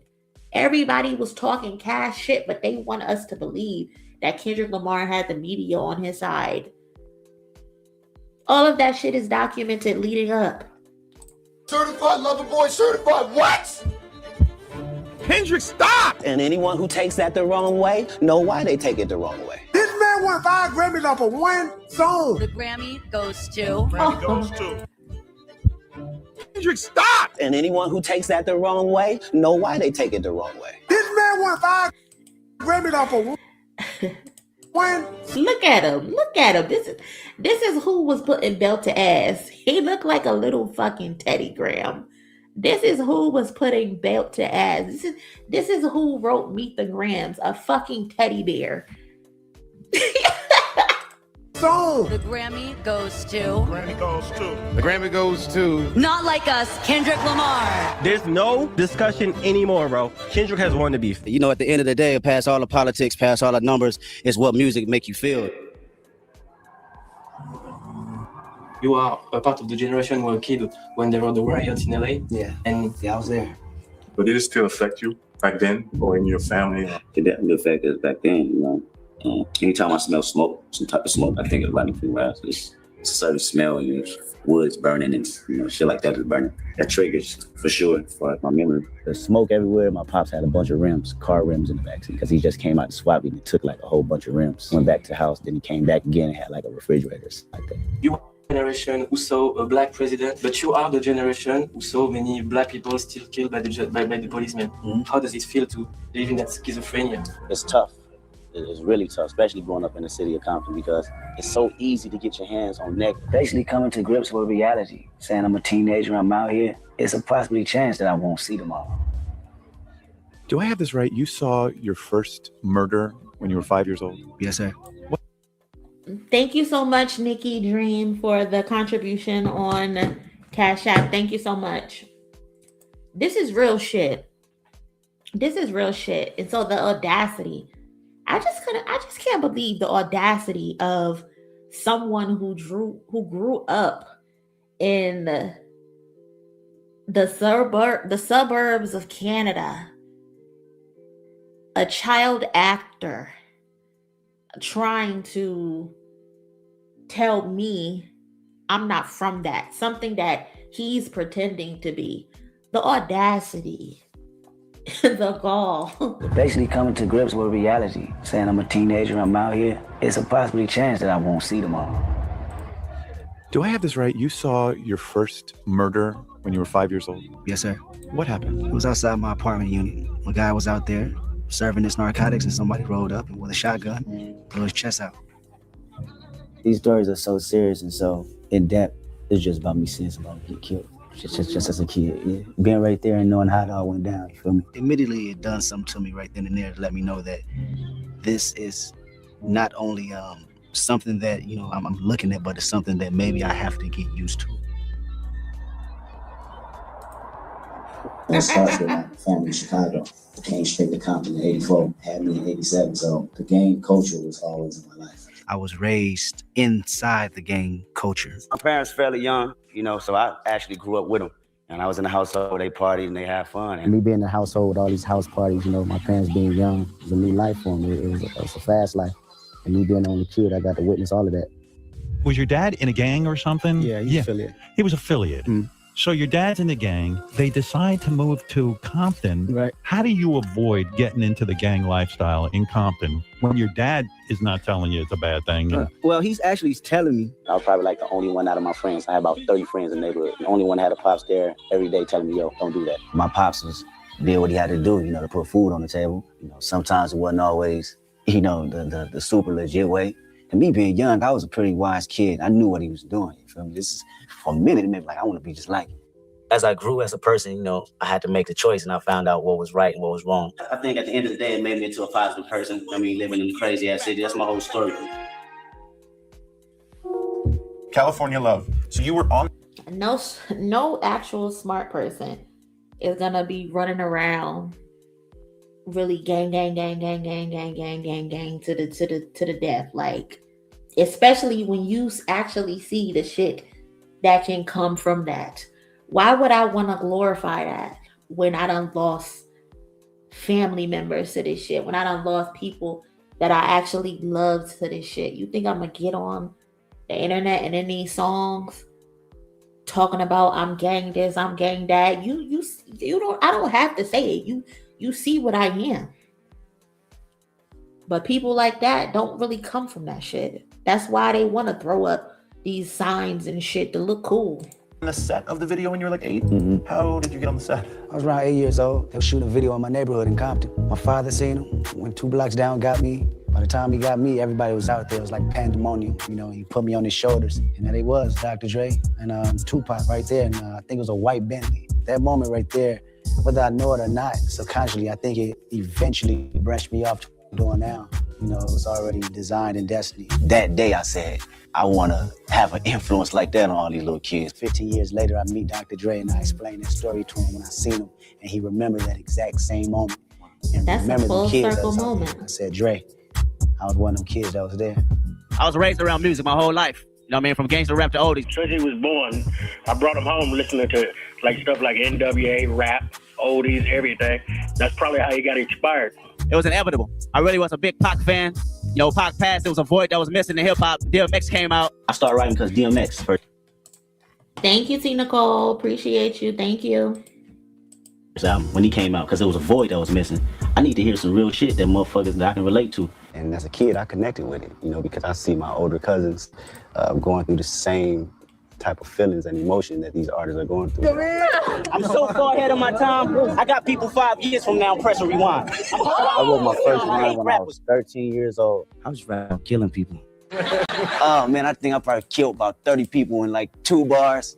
I just sold this amount of dope. Because that's all we've seen. That's all, you know, that was around us at the time. And the city relate to that. It's your boy K-Dot. Give it a shout out, Dub CNN. Before the world knew me as a Kendrick Lamar, I was K-Dot. The nickname, that been inquired since I was a kid, just being in the neighborhood. That name will always be there. You know, I go back to the city now, they don't call me Kendrick. I jumped in the booth at 16, did my first mixtape, the youngest head nigga in charge, and I wanted to start in Compton, so I spread it out at the school, Centennial High School, the school I went to in Compton. That was the era when I was a student of the game. I was studying everybody, people from Jay-Z, Snoop Dogg, or BMX, to Wayne. It took really a lot of years of preparation. All that progressed, you know, me constantly staying in the studio. You can definitely tell that if you listen to Kendrick's older music, you can definitely tell who his influences were, because he got a whole mixtape where he sounds exactly like Jay-Z. Then he got a whole mixtape where he sounds exactly like Lil Wayne. And I think when you are trying to find yourself, trying to find your sound, I think that's normal. The thing is, will you figure out what your sound is? And I think eventually Kendrick Lamar figured his shit out, because I be seeing people like, oh, Kendrick can't be better than Lil Wayne because Lil Wayne influenced him. That's stupid. That's a stupid thing to say. Yes, he can be better than Lil Wayne because, one, he mastered Lil Wayne's style and became better. Lil Wayne can't do what Kendrick Lamar can do, but Kendrick Lamar can do what Lil Wayne can do. And that's how you become a great student. Same thing happened with Michael Jackson. James Brown, he was a student of James Brown, and he studied what James Brown did and whoever else, and became the greatest entertainer to ever exist. You know? Practicing, putting these tapes out, training today. Kendrick Lamar, if you OD, that's just constant practice, constant practice. It caught the buzz, man, and it caught the ear of a cat named Dude Dog that was in the industry, something we looked up to in the neighborhood. I remember Top said on the side of the boys, like, go in the booth. Let me see if this is really you rapping. He put me in the booth and I freestyled for like 2 hours before he said, okay, this really you. And that was the beginning of my test. Freestyling for 2 hours is crazy. 2 hours is crazy. But that means he really wanted it. Because me, after the first hour, I'm gonna be like, all right, nigga, that's enough. You either gonna sign me or you not gonna sign me. And I've been with him since I was 16, man. Top Dog Entertainment. He grabbed me and J-Rock off the streets. Get in the studio. I'm ignoring Miss Nola. I don't got time for Miss Nola, honey, tonight. He locked me in the booth and made me study my craft. She crazy. You know, all in the same studio. The more and more we was in there, we built a brotherly bond. Myself, Schoolboy Q episode, J-Rock, Black Hip, we care. I'm glad they put this in here, because that idea that Kendrick isn't battle tested is so ridiculous to me. That narrative that people were trying to push, that Kendrick isn't gonna know what to do when it came time to battle, is crazy. Just because we've watched Drake get into a battle with Pusha T and get in a battle with Meek Mill. First of all, you only beat Meek Mill because Meek Mill is slow and he ride the short bus. bar for bar, Drake is not a better rapper than Meek Mill. Meek Mill is just stupid. So that's why you won. So you don't actually get cool points for beating up on the slow kid. Then you lost to Pusha T. Pusha T whooped your ass. So we seen what happens when you actually go up against someone with actual common sense and intelligence. So the fact that y'all think Kendrick Lamar wouldn't have been battle tested when he got a battle fucking Absol for 10 minutes in a booth, he got to go up against Schoolboy Q, he got to go up against J-Rock, and they're all fighting again to get into the booth. Nigga, are you fucking stupid? Free, you know, that's the meaning behind that title. We feel like we have our own style and our own sound, and you know, we're not confined with what the industry wants us to do or what radio wants us to do.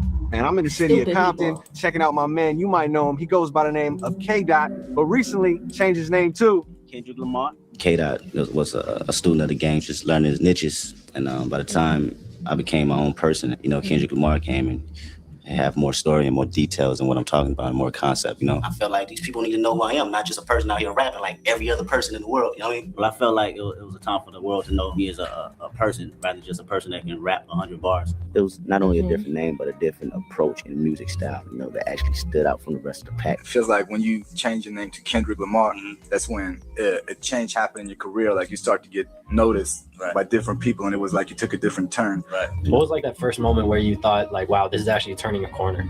Like people are really getting it. I think it had to be the Kendrick Lamar EP. When I did the Kendrick Lamar EP, it had more substance and more of me. And I started to realize that the more I did that type of music, the more people was relate to me. That was basically me introducing myself to the world. I said where I'm from, who I am. But after Kendrick Lamar OD, that was an extension of that, giving them more of me, overdosing of me. And right now, I'm working on a project called Section 8.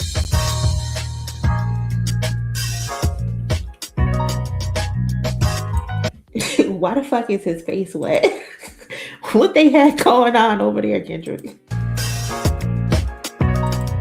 Why is this nigga face wet? But shout out to Section 80. Section 80 is such a good tape. Love Section 80. Section 80 only sold like 5,000 copies first week. 5,000 copies. But it got a critic score of like 90 plus or something. Section 80 is so good. So good.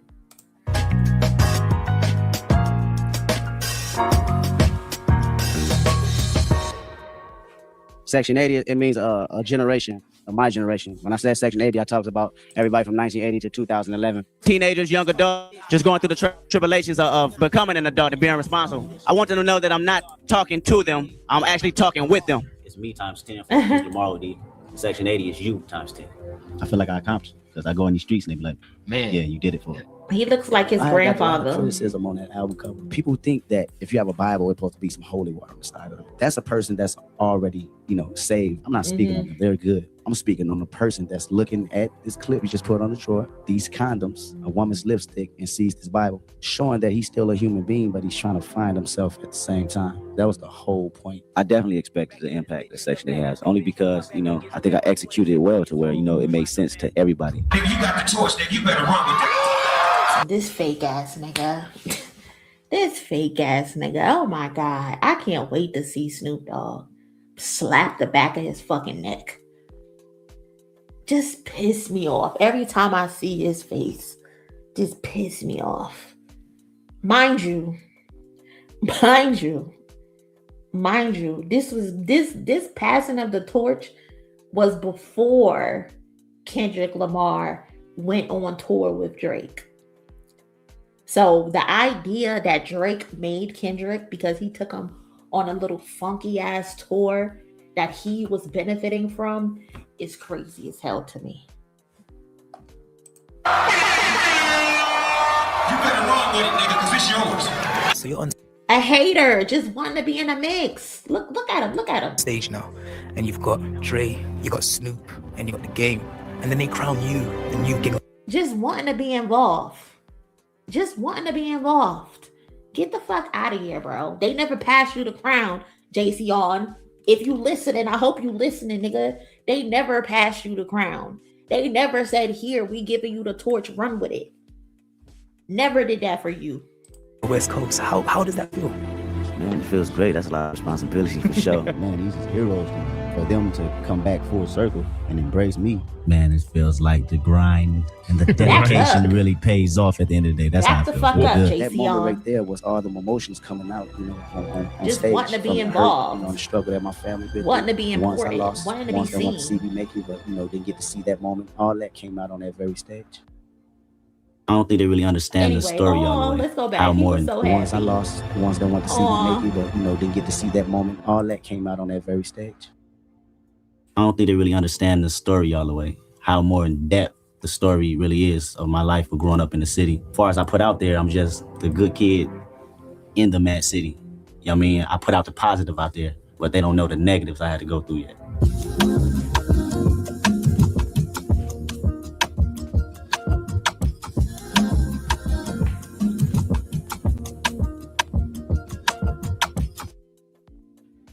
My inspiration came from me growing up in Compton. My album represents one day of me living in the city. A story about, you know, a group of teens just trying to figure their way out, you know, trying their best to escape the influences. It took me my whole life to write this album. All my achievements, all my failures, everything is within this album. The album is really about me moving on with my life, moving on from the past. You know, everybody knows Kendrick Lamar for, you know, who I am now. But in order to gain that insight, I had to come from this place, this place of loneliness, darkness, evil.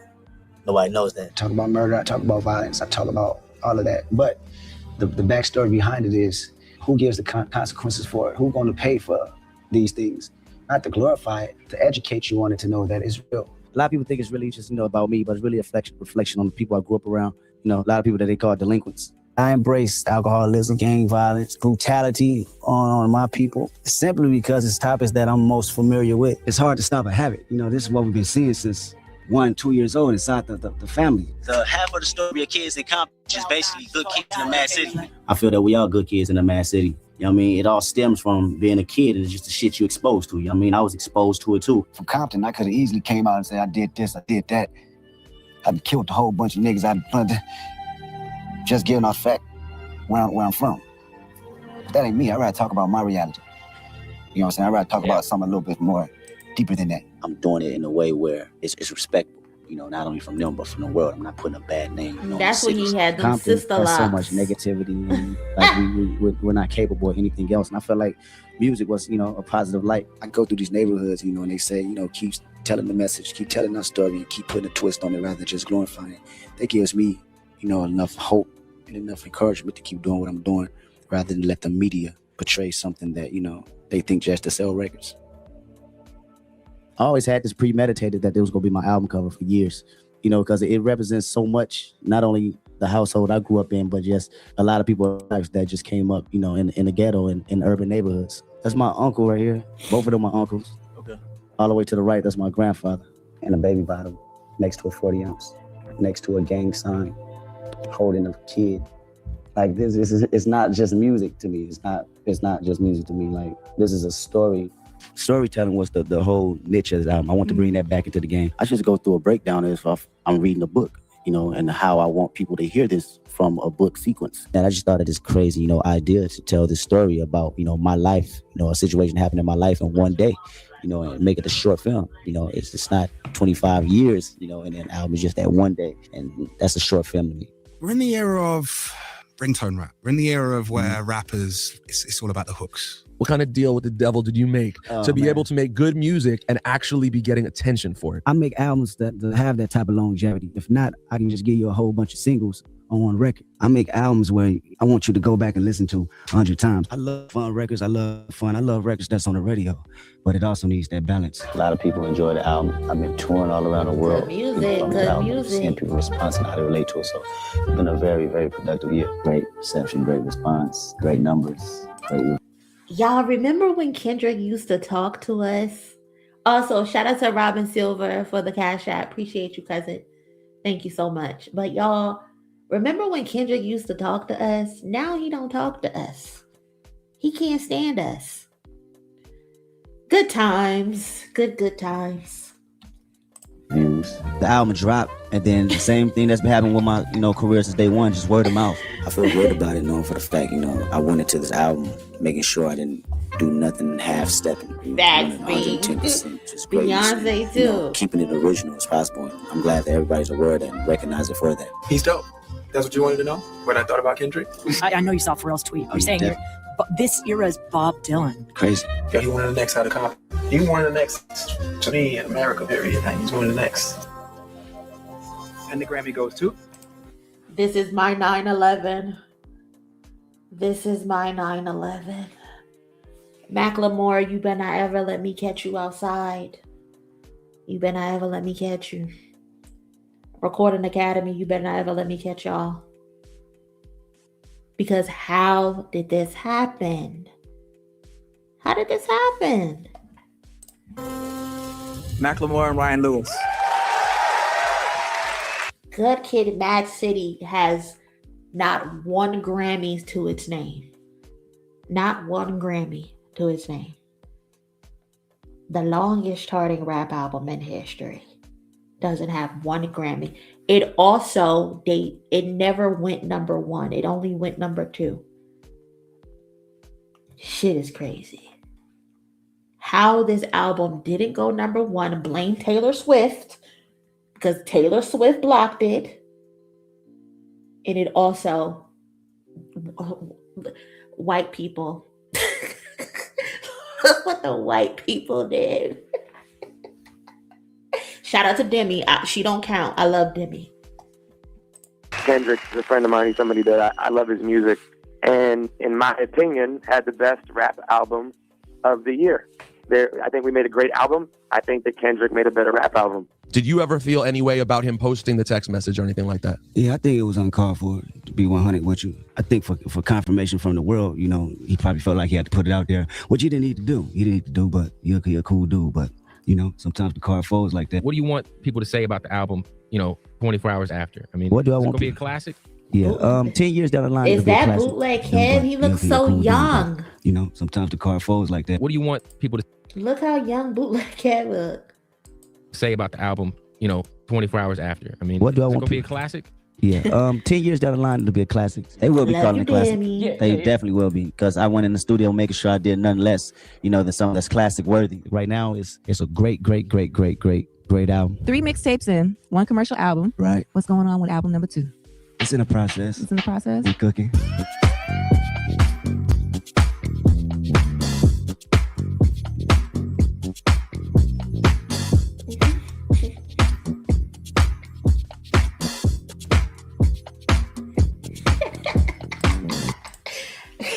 I'm glad you brought that up, because I was going to say something, but I'm like, no, don't say that. Don't say nothing. But Drake was also mad as hell that Macklemore apologized to Kendrick, telling something, well, we all deserved apologies. No, the fuck you did. No, you didn't. You can't force nobody to apologize to you. You always want to be in the fucking mix. Been a hater, been jealous. Oh, we all should have got text messages. No. The person who got robbed got the text message, nigga. Sit the fuck down. But you know what's funny, man? My first album, Good Kid, Mad City, was like a super commercial success. I knew I wouldn't be able to give that experience again. I went into this album knowing that I couldn't remake a Good Kid, Mad City. It wouldn't be a Good Kid, Mad City Part 2, none of that. Your second album is always put in the industry to be your commercial outbreak, your huge commercial outbreak. And you want to have these type of radio records. But for the simple fact saying I want to do it my way, it shows a lot of courage and a lot of integrity. When I went to Africa and I got to see other people's problems, they struggle 10 times harder. Going out there really inspired. I wrote a lot of records off the album just by visiting South Africa. It really not only catapulted that album, but just my experience as a human. Knowing that it was a bigger world than the reality I live in. To get out of country and see other places around the world, that's not just what I know. This whole time, my whole youth until my teenage years, to my early adulthood, I felt like this 4 corners, these 4 blocks of Compton, that's it. There's nothing outside of that. Like, you can't tell me no different. When I say we didn't have a Caucasian kid from elementary, middle school to high school, I never seen one. I'm serious. Taking, a group of people, that haven't seen the world, and put them in these places that they haven't necessarily seen only on TV. It was me explaining my experiences and what emotion, they haven't seen. That's one thing I do appreciate about Kendrick, is that he always brings his people with him. Like, if you look at all of his his videos and stuff like that, especially, he always has his people in the videos, always giving them some sort of opportunity to enjoy the things that he's getting to enjoy. And that's real, because people will get on and they will just leave their family and their friends behind because they're introduced to this new lifestyle, so they can't think about anybody else. But that's pretty dope that he includes everybody, because look at Hitta J3. Hitta J3 is down here. He's on the album cover. Hitta J3 is in the which video is it? Is it Humble? I think he's in the Humble music video. He's on GNX. That's love. In the world, put them in these places that they haven't necessarily seen only on TV. It was me explaining my experiences and what emotions they brought up from that experience, and telling them like, yo, it's something bigger than Compton and where we from. Showing them something different other than the neighborhood, and them being excited about it. That's why you have all them wild faces on there. Does the crew come out every time you come to Compton? Yeah. yeah. The feeling was missing home. The feeling was I should be with my family right now when they're going through hardships with the loss of my dearly friends that's constantly passing while I'm out on this road. I probably lost more friends in this past summer than any other summer. Chad Keaton, he was Miss like my little Nola brother. gonna get her ass put in time out if she don't But, chill. Things happen where, sometimes the good are in the wrong places, and that's exactly what happened. What happened to him? He got shot. And have to hear about his passing, it messes you up. All the way. When I say gang bang and made me kill a blacker than me, this is my life. I'm not speaking to the community. I'm not speaking of the community. I am the community. And I still deal with these. Yeah, they was mad at Kendrick for that comment during Ferguson, Mike Brown. They was pissed, and rightfully so. But he got his reasons. He had his reasons. He ain't speaking as somebody who doesn't have experience. He's speaking of somebody who comes from that. This is my life. I'm not speaking to the community. I'm not speaking of the community. I am the community. And I still deal with these situations today where I have hate towards another guy because he killed my homeboy while I'm on tour. If I still feel like that, then I'm part of the problem rather than the solution. It messes your brain up because you live in this life. You still have to face realities of this. I got to get back off that tour bus and go to these funerals, and go talk to my moms and talk to their aunties, the kids that lost their lives. I'm learning to deal with the responsibility of, being someone that the kids actually look up to. And I hated the word role model, but you can't run from it. Like I said, when I went out to these. T-Pab is definitely up there. I got Mr. Morales, his best album, personally. Shows and I seen these kids saying, we live by your music and what you're talking about. That's something that you got to accept. And the Grammy goes to Pimp a Butterfly, Kendrick Lamar. You got most Grammy nominations for a rapper in a year. You made history already. Number one. And I don't appreciate him not winning Album of the Year. I don't appreciate that. Album 2 weeks in a row. Okay. But he doesn't care about all that. He doesn't care about all that. You can have the platinum album, when you still feel like you haven't found your place in the world. It kind of gives a crazy offset when you still feel like you're not comfortable. Where's the feeling in that? Winning awards and accolades is great, but it's not confirmation of success for me. The success of that record didn't come from. It still blows me. It still amazes me how All Right wasn't actually a protest song, but it became one. That's how shit be written in the stars, and how he has the ability to create music that can touch everybody. Like when he said, I make music that electrified them, you make music that pacified them. That's some real shit. Because that music was him. That All Right was literally him self-soothing himself after, You on T-Pab? All Right was him coddling himself after telling himself, I wanted to kill myself. I don't deserve to be here. I'm a terrible person. Should be just written in the stars like that. J. Cole, I know you upset. Better luck next time, little nigga. The accolades and the awards. For me, it came from people going out there and singing all right in the middle of these streets and taking pride and dignity into where they come from and where they want to go. Did you catch that? Lamar stated his views on police brutality with that line in the song, quote, "And we hate the popo, want to kill us in the street." Oh, sure. Not helpful at all. This is why I say that hip-hop has done more damage to young African Americans than racism in recent years. How can you take a song that's about hope and turn it into hatred? You know what I'm saying? The message, the overall. This is when he stopped talking to us. This is when he got fed up and said, all right, we're going to limit these interviews. Our message is we gonna be all right. It's not the message of I want to kill people. Please. I don't like it. Just ignorant for no reason. Racist for no reason.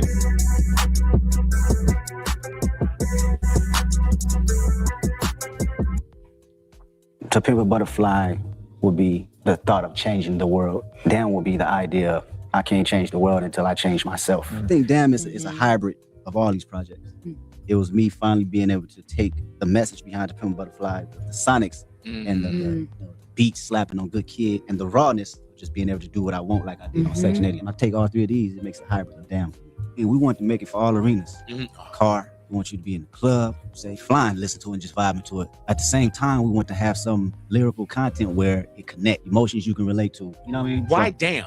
It was so many different ways you could put it in my head. It was like from the concept, damn if I do, damn if I don't. The loudness of the record, it just screamed that in my face. When I think of DNA, when I think of Humble, when I think about these records, it just felt like why just a single word for every song? I write a verse and do the whole song, and then I feel or look at words that I feel like capture that emotion. That word comes across in some of the lyrics. And Damn is so good because it's so commercialized, but it's still potent with a message. And you rarely get that. There's still a concept in Damn. Not a lot of people are able to merge the two together. It's very commercial, very poppy, very radio friendly, and dumbed down. But Kendrick was able to master being able to do commercial friendly records but still have deep meaning in it. And the fact that the shit can be played backwards to tell another fucking story is crazy. Like, I know people say like To Pimp a Butterfly deserved the Pulitzer over Damn, but no, both of them deserve the fucking Pulitzer. Damn deserves a Pulitzer, and that's why it got a Pulitzer, because that is elite writing, elite storytelling. To be able to have an album that you can play frontward and get one story and then play it backwards to get a completely different story is insane. It's insane. Kendrick Lamar is who the fuck he think he is. And I personally feel disrespected when people try to compare someone else to his writing, to his ability to put concepts together. Like, it's disrespectful. It's so disrespectful. Like, nobody is better than him. Nobody. And the fact that he's able to accomplish so much in such a short period of time in such a small discography, all of his peers or the people who came before him, they are on like their 13th album, their 10th album. This motherfucker only got, 6 studio albums in his discography? Like, and they're all flawless. They're all flawless. They're all phenomenal. Like, that is unheard of.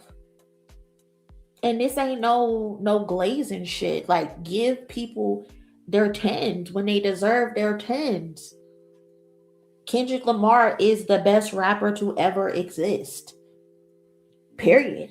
You can't prove me wrong. Like somebody said in a comment, he checks every fucking box. And then on top of the fact, he's gonna get on stage and outperform your ass. Like, He's going to actually get on the stage and outperform you. I just pull that word out. That actual word is what represents the whole idea of the song.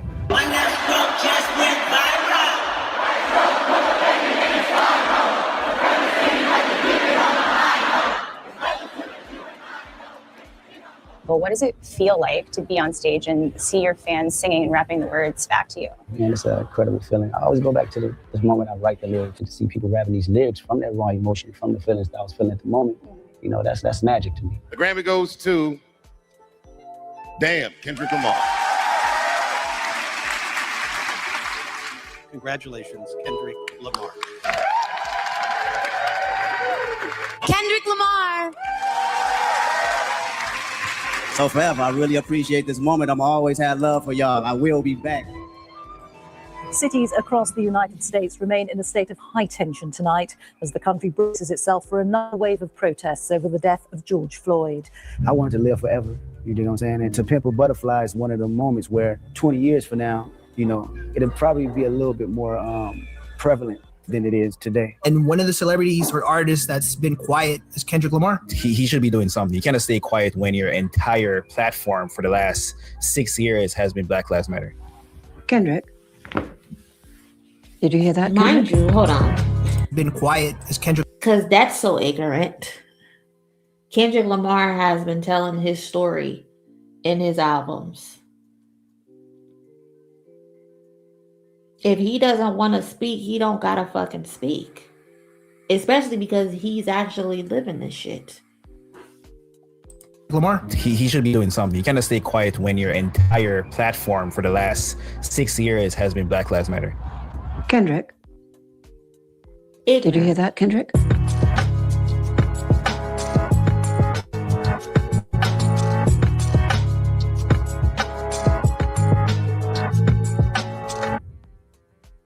You always reveal a lot, but it sounds like your most personal body of work. Yeah, this is my most present. I've had a hard time expressing that vulnerability in person with people, but I found a way to express it through music. That was my way of communicating. During that process, I made the album, and it was therapy for me because in these certain circumstances of trying to communicate, you get a little bit insecure. You start doubting yourself. You start wondering why you're here. Because that was my most intimate. I want to go inside of my own psyche and my own personal withdrawals and see how it connects with the public and who can relate. One of my favorite lines in the album is where we say, you really need to go to therapy. And I say, real niggas don't go to therapy. Because that's how niggas feel, you know what I'm saying? We grow up where our parents don't know about that. Our grandparents don't know about that. You live and you experience the shit that you go through and you deal with it right then and there, or you don't never deal with it. We forget that. A great point being, we are Black. We don't have to say a damn thing. I'm not a visitor. I can choose to opt out of discourse surrounding my existence. And that's it summed up completely. Would it be nice? Sure, absolutely. But how the fuck you don't know this shit triggers me? How do you know this shit doesn't bring me back to a certain point in my life? Because this is shit I see every day. I'm not a fake activist. This isn't some overnight shit. And I've noticed that a lot of people want performative activism. They don't want real people out there really doing the work. They want to be able to see you doing some shit to know that it actually happened. And that to me is fake. That is so fake. Like this is my actual life. I know these actual people. I've seen this shit day in and day out.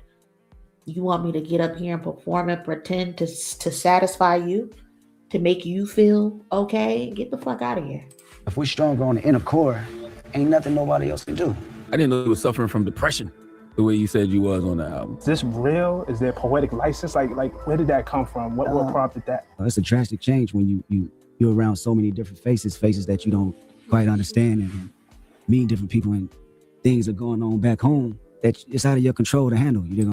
On the album. Is this real? Is there poetic license? Like another thing that I found so interesting is this idea of this narrative that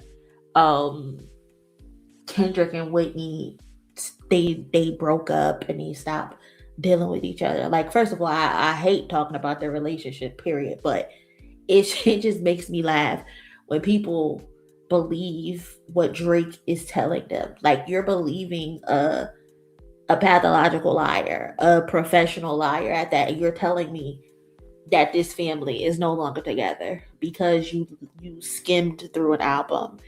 But if you actually listen to the album, you would know that they rectified whatever it is that they were going through.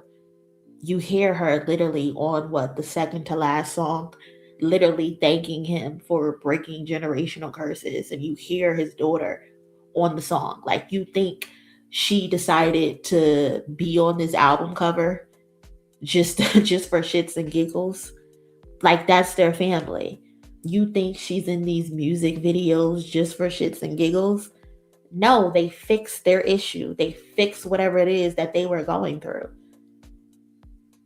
But you want to believe a nigga who conceived a child during a threesome and then you had to have 5 paternity tests on their child? A nigga who's never been wifed ever? Like, stop it. Stop it. It's ridiculous. Where did that come from? What prompted that? It's a drastic change when you're around so many different faces that you don't quite understand and meet different people, and things are going on back home. It's out of your control to handle. You know what I'm saying? How can I really have love for my partner next to me, if I don't know who I am? How can I have love for my city if I don't know who I am? First and foremost, I want to thank my family for giving me the courage, and the vulnerability to share these stories and share my truth with this album. They're talking about us. Talking about you? Yeah. She got that man whole face. Us. He's talking about his family. Yeah. Shateen, Meek Mills, A$AP Rocky, Drake, Big Sean, Electron, Tyler McMillan. I got love for you all, but I'm trying to murder you niggas.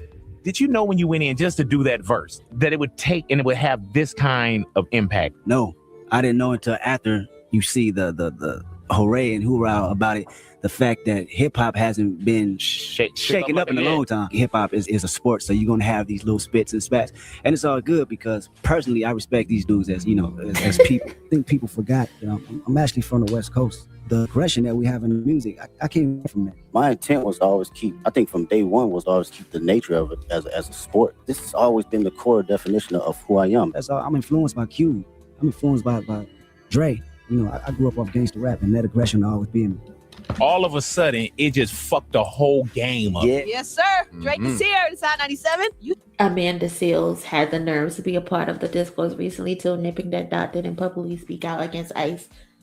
But Amanda Seales is always mad about some shit. Like, what is she not upset about?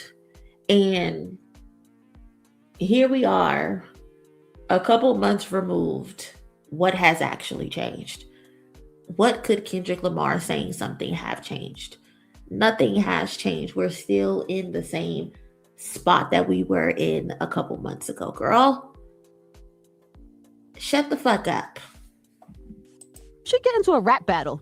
Yeah, you think so? Yeah, I think that would be great. I feel like that's just. I feel like those things are of the moment. He's giving people like moments. Look at this dweeb. Look at this dweeb. Sir, Drake is here. It's Hot 97. Just mad should as get into hell. a rap battle. Yeah, you think so? Yeah, I think that would be great. I feel like that's just. I feel like those things. And shout out to Angie, an elite interviewer. When I do my interviews, I go and I look up old Angie Martinez videos, old Miss Jones videos. She is good. She knew how to poke the bear. She knew how to get under his skin and agitate him. And I love it. Of the moment. He's giving people like moments, like that verse was a moment to talk about. Are you listening to it now at this point in time? Yeah. Okay. But you seem just now a little irritated by it. No? Really? It was real cool for a couple weeks. But if I ask you, for example, how does that verse start? Hold on, what did she say? Are you listening to it now at this point in time? Okay. But you seem just now a little irritated by it. No? Really? It was real cool for a couple weeks. But if I ask you, for example, how does that verse? Oh, Aubrey, you act like you're not bothered, but you're so fucking bothered, bro.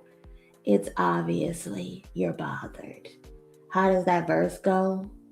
miscellaneous minds are never explaining their minds. That's how it starts, Aubrey. We know it. We know it front to back, back to front. And you know it too. Look at your face. Look at the emotion on your face.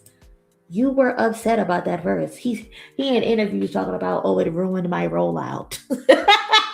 It ruined your rollout. How good was your fucking rollout if it was that easy to be ruined? I love how they claim Kendrick Lamar is a nobody and he doesn't move the needle or anything. But the fact that he's able to sabotage your rollout like that is crazy.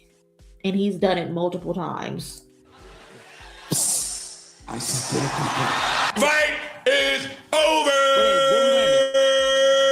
The Grammy goes to Not Like Us, Kendrick Lamar. You just came off huge Grammy wins. You walked away with 5 awards. It has been a little bit mind-bending that you created this massive cultural award-winning anthem out of a battle rap song. I was just thinking about the culture, really.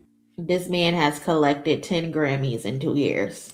When people talk about rap, man, the conversations I hear, they think it's just rap and it's not an actual art form. So I love to see that it gets that type of recognition for just straight raps, from awards to the billboards, all that, because this is just as big as an art form and a genre as any other genre. Juneteenth, Kendrick Lamar announced a concert called Pop Out. Every section, every known and probably unknown section of LA's gang members were in one place at the same time. By any other metric of any other time, it would be in the streets killing each other. And now they're all inside in one place right now. Maybe for the good of unity, the good of the community. Maybe Drake should try one more time.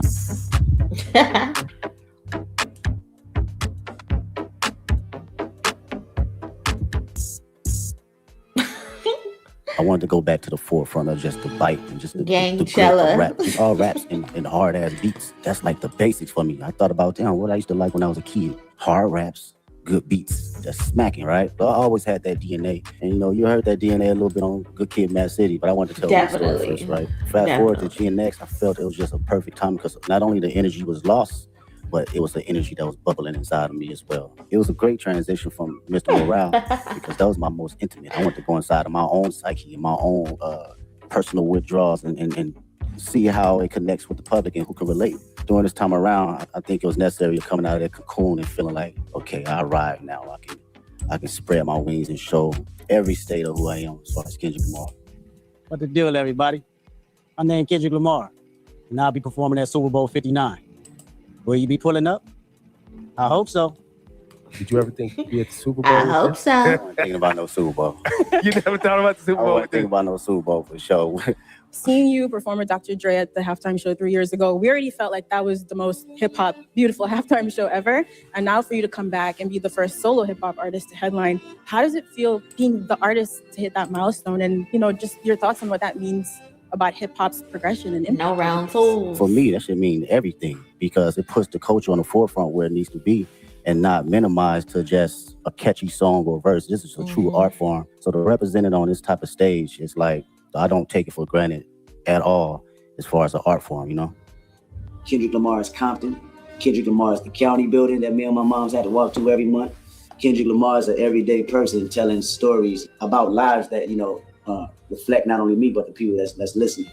Kendrick Lamar is a human being, period. No gimmicks, no nothing. I display emotions of feeling, hurt, pain, depression, happiness, and I think I'm just, that's the right word for it, a human being. That's Kendrick.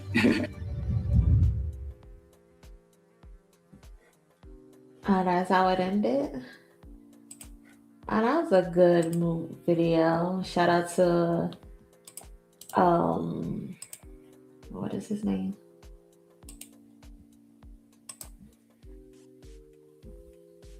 This channel right here. This is the link for anybody that want to go watch it on their own. That was a good video. They put that together very, very well. They got a video on Tyler. Mac Miller should still be here. How we broke Justin Bieber. Who is we? Because I ain't got nothing to do with that. I ain't break Justin Bieber. I ain't break him at all. The fact that more rappers aren't standing behind Kendrick for the culture is so disappointing. Very disappointing. But people be jealous. People be jealous, unprovoked.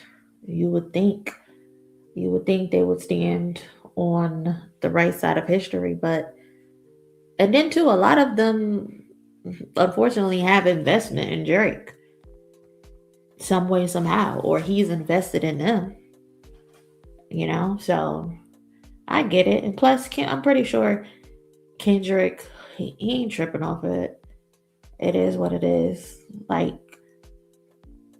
people with common sense, people with no better, and people with understanding will get what it is that he did and what he was trying to do. This shit wasn't about nothing else but getting the culture back on track.